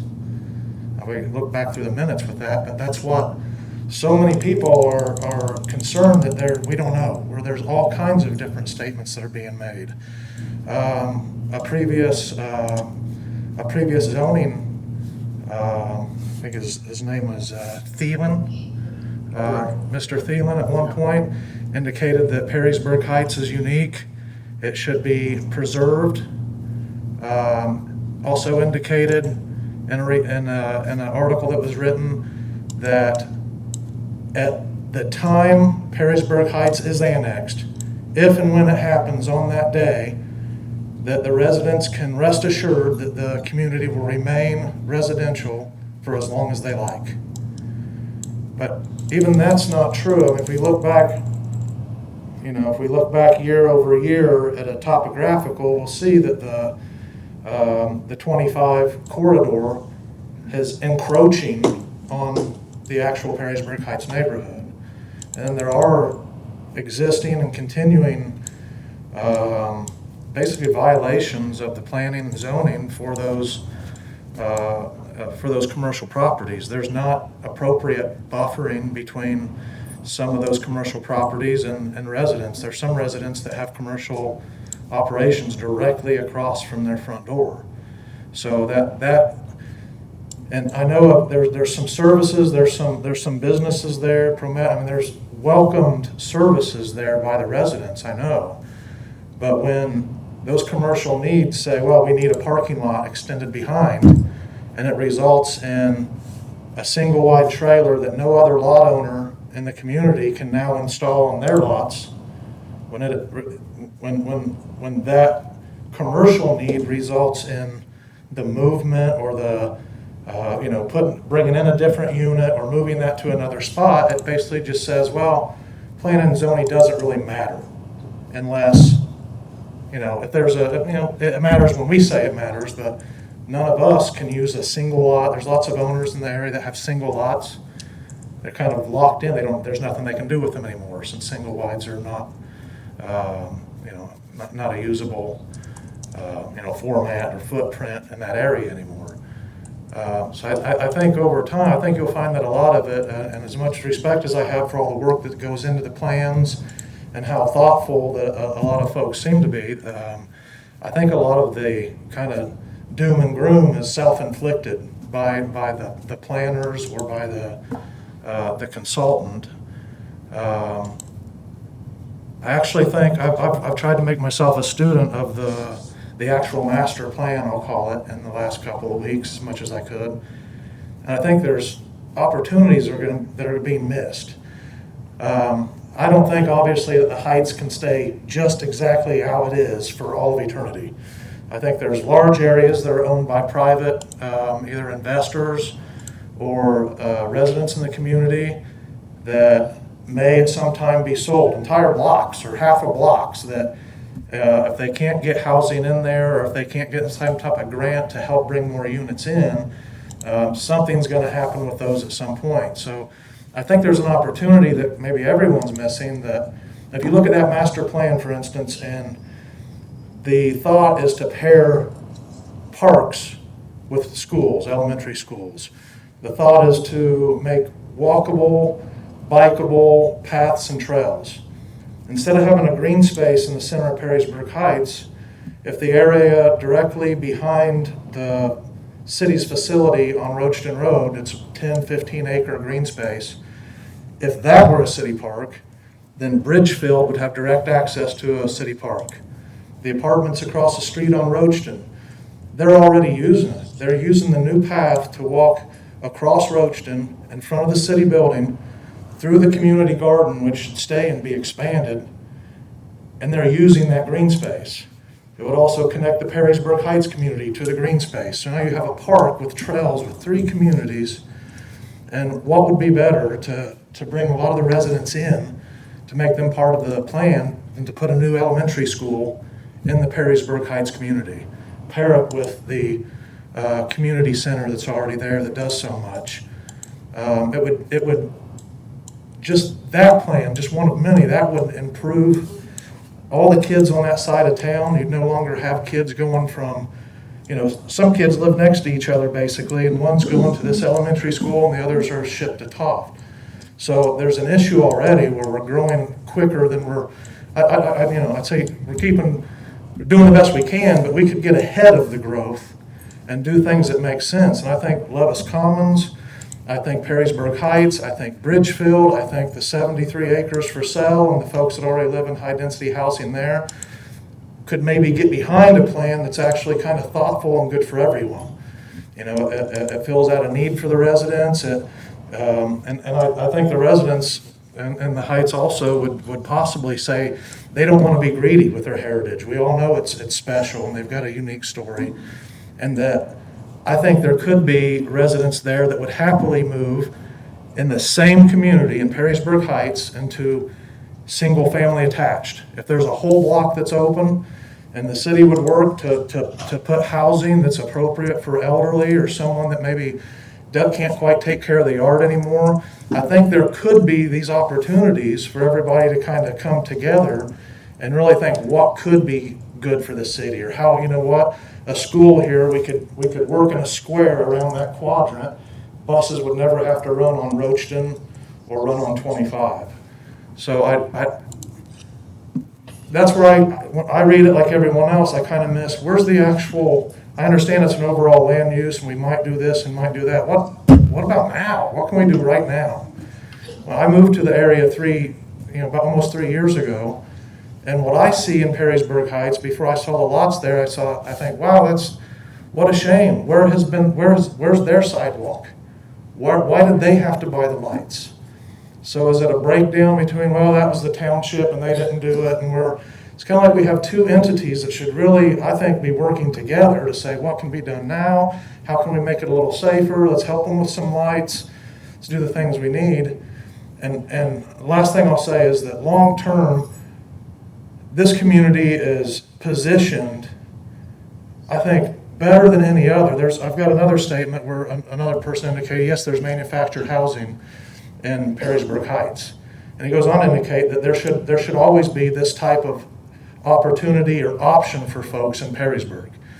And so, let's be creative, like it says. Let's bring in actual, if you're going to bring in homes, or if we're going to try and make any type of change, let's say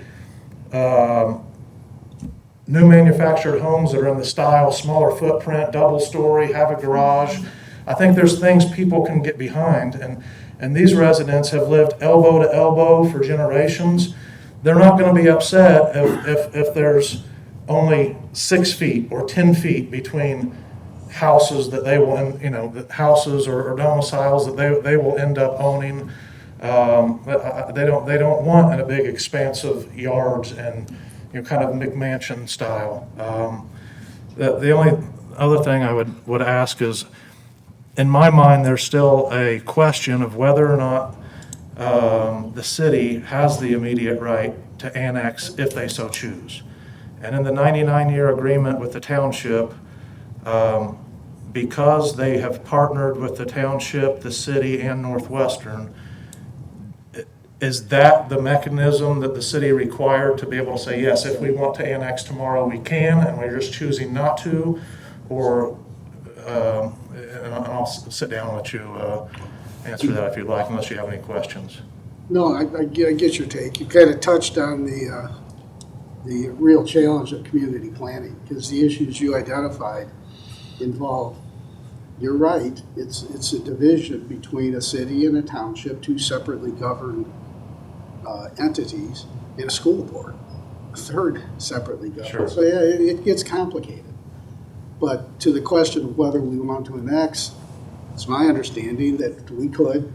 But that's why I don't know who the interim law director was in 2007, but Matthew Burrito. that was who? Matthew Burrito. Oh, it's Matthew? It's been that long since he was here? I kind of think because of the situation where the city thinks they can or they could, now we're in this place where no one really claims ownership. I know. And at the very least, I think maybe both entities could say, what can we do? Or since it is like it is now, where can the residents look? Aside from the work the community center does, hey, you know what? A sidewalk would be good maybe here too, or some lights would be good over here. And then also, sorry, I'd like to report that whether it was noticed or not, a lot of work has been accomplished in just a short time by many of the residents in the community and neighbors that we're helping. So from the standpoint of zoning violations, I think you notice on several homes on Roachton have moved out, lost all kinds of scrap metal and things, finally gone and cashed those in. Lots of the little lots have been cleaned up, and I just noticed a couple of days after the last meeting, there were trucks and trailers all day long, go, go, go. While I was mowing a lot that's owned by the township and picking up the beer cans off of that lot that's not taken care of. So there's kind of some stuff we got to do on our own as residents, and there's stuff that it really takes an entity, a township, a city, to be a part of that family too. So we're just trying to see which way to look or who to talk to. And thank you all for your time. Thanks. The jurisdictions do work together on fundamental issues like police and fire and in other respects. But we can always do better, I suppose. Juan, you want to go ahead? Yes. Full name and address. I'm one of the trustees for the Perrysburg Heights Association. And I'd just like to say that we're here to listen what the outcome of this is going to be. We've been hatching this out for the last 2 or 3 meetings here. And a lot of us are working first, second, or third shift, blue collar workers. And all we want to do is keep it residential. I know change is coming, everybody's aware of that, but because we have not had a chance to have an input on the changes or the master plan, we feel that it is just not right to have a vote today when we haven't even had a chance to put our input, and now they're trying to make a decision on something that we are not totally aware of what's going on. Mainly because when it came out, we all assumed we were a township. So we said, okay, it doesn't have nothing to do with us. The next thing we know, we're here, blind. So all we're asking, we're trying to do everything we can to keep our place looking good, but we really don't want to be with the city. We like being the way it is. We're doing a lot for the community. Our community center is open to everybody. We got programs going on. We got kids going in and out. Jill Moore, I believe she's still here, does a great job doing programming for the kids. The board as a whole, we're involved with a lot of different projects that are coming up, and we try and put input to the community. And this planning that the city has, we are in the blind. So we're here to see, hey, what's going to happen. Is this the end? Is this still going on? We need to know something today. Well, and I think what we're going to do is, as I said, and as Brody pointed out, this is one, in terms of number of words, not in terms of importance, but in terms of number of words, one part of a big piece. There's other parts that need consideration, but I know this is the one that's generated a lot of interest for important and good reasons. I think even before we get to adoption of a final plan, we're going to try and get some clarity on what we're doing with the heights. So that, I mean, I know even if we said, okay, that's the way the plan's going to look with respect to the heights, I'm sure you're all going to be keeping an eye on us until something's finally adopted, which you know you can rely on and trust. But I think, you know, we don't want to drag people out here 10 different nights. You know, people have families and, like you say, jobs and things to do. We don't want to put people through that. So I think you've pushed yourselves to the front of the line in terms of consideration of what the plan should look like. So that's what I think we'll be doing. And even if it takes us a few months to get the plan finalized, I don't think it should take that long to figure out what we're doing with respect to the heights. So I understand your point. We're well aware of the concerns in the heights. Unfortunately, though, for some of us, we've been well aware of that for decades now. And things improve a little bit. The community center that you all did was a jewel of that area and of this community. So we can always do better, but I'm certainly not at all surprised about the concerns folks in the Heights have, and we're going to have to address that and try and put that as the front of the line as we finish up this process. Thank you very much. Sure, thank you.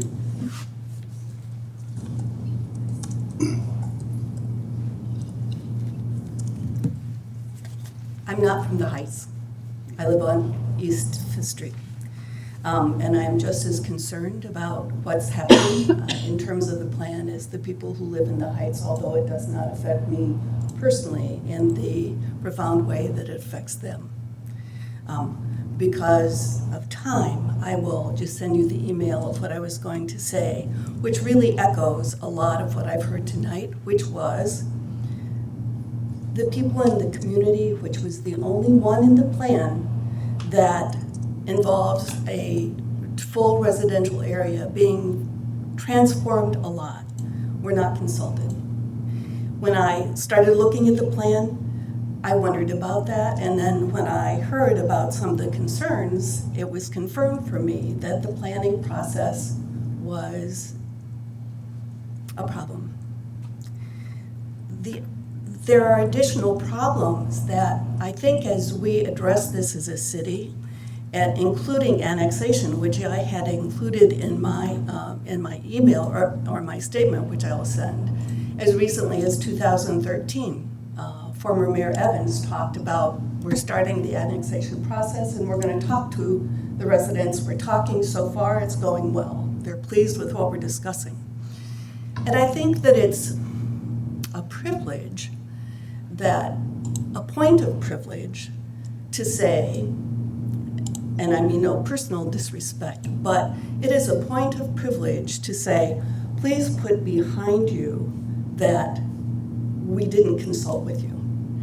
Because this community of lower than average income for Perrysburg people, the greatest community of diverse ethnic and racial people that exist as a group in this community, has been excluded from the process. And I think that's easy for you and me to say, oh, put it behind you, but if I were in their shoes, I would not. Not until the city and the township, as was so wisely suggested by the gentleman, find a way to cooperate and bring the Heights into a community that's truly included, that's included not only in financial planning and collaboration, but also as a true part of this community that's not excluded for any reason, but appreciated for what they bring and for the people that they are. I'm not the only person who doesn't live in the Heights who has these concerns. I just only happen to be one of the few, or the only, who showed up tonight. But it's really important. You know, a short 2 years ago, we were addressing as a community racial discrimination and the graffiti, and we said, that's not who we are. We are a welcoming community. And what this plan did for the Heights, for me, was say, no, we're not. Because this is the only part of the plan, as I've read the 112 pages, that does this to any of the communities. You know, I'm on 5th Street, the development by the Commodores, not that it probably bother me too much, but if I were living in the Heights, I would be really concerned. Aaron grew up with my daughter. I know Aaron. Is he a bad guy? No. But this was a mistake. And unless the city acknowledges that and develops a plan to deal with it, long term, and not just keep saying to this community, well, we're going to annex you. Oh, no, we're not going to annex you. And keeping them in this kind of uncertain range of how do we operate. Until we do our work in the city, we have no right to ask them to put it behind us. None. Thank you. Good, ma'am. Ma'am, could you give your name and address? I'm sorry. I'm Terry Acox. I live at 400 East 5th. Great. Want that in the official record. I'm going to assume everyone else here agrees with what's been said thus far. And I see a lot of nodding heads, and I'm going to take it that the folks in this room agree with what the people have spoken, what Paul has said. We'll commit to, as I said to Juan, we'll try and not drag you through 4 months of this process, but see if we can figure out a way to sort out how this land use plan addresses the Heights, and to do that nearer the front of the process than the back. And so that's what we'll plan to do. I think the next step from here that we'll get out to you is the date Aaron and his group will be here, either in person or virtually. And we can all listen to that and digest what he's saying, and then we may need to ask you to come back for at least one more meeting after that to see if we can figure something out. But To the extent people didn't feel they were being heard before, I'm not going to address the past, but I'm going to tell you, you are now. And you'll be part of the process through the end as it impacts the Heights and as it impacts the community. So thanks to everyone for coming. I don't know if you had anything further you want to say in closing, Paul, or No. we'll get that date and coordinate with you and then try as best we can. If you're not social media people, ask your kids to keep an eye out for this because they'll know how to do it. I wouldn't, but we'll publicize it in a way. Hopefully you're all aware of it. And if you're interested and have time that night, I think you might find it useful to at least hear from the professional planner's perspective why they said, and I think it's helpful for them to hear you. Although I know you've already attended at least 2 meetings I'm aware of, and it sounds like you were at the Planning Commission too, we may need your help a little bit further, a few more times, and so we appreciate your coming, and we'll keep you tuned in, and hopefully we'll work our way through this, but thanks for coming tonight. Yeah, and I just kind of want to echo some of this, because it's very apparent there was some sort of communication breakdown, right, when we're listening to everyone. And I'm not putting this on you by any means, anybody in the audience, anybody that's part of the Heights, but I would highly recommend following Perrysburg City on Facebook if you're on Facebook. I don't know that we have a Twitter account, but if we do, please follow the city on Twitter. The Perrysburg community groups, people are very good at reposting things that the city is putting out there. We're trying to get better at that. And I know the members on council and the different committees are getting better at communicating, hey, we think this is a very important thing that you need to share on social media. So those are good ways. And also our meetings. So Perrysburg City Council meetings. So if anybody wants to see your presentation at the council meeting last week or anything that was said, those are posted on the city website. If you go to council, the meetings, there should be a link to the YouTube video of that meeting. It's usually posted a day or two after the meeting. It's uploaded and should be available. If you have any problems with that link, let anybody on council know, or the committees or the administration. We will try to send you that link or that video in a way that you can see it and hear it. So that's another option for anybody that misses the meeting coming up. I know that we said, you've come out to 2 meetings so far, maybe 3. I know that the Perrysburg Heights community is having their own meetings before these, right? So I would highly suggest you continue maybe doing that to consolidate your thoughts on what you would like to see in this plan. Because that might help speed this along so we don't have to, at least the Heights portion of things, if we can articulate, or a member of your community can articulate that to Aaron when there's an open dialogue. I'm sure that will be extremely helpful for him on potential mock-ups, if there are any, or rephrasing of the plan as it pertains to the Heights. So. Yep, all set.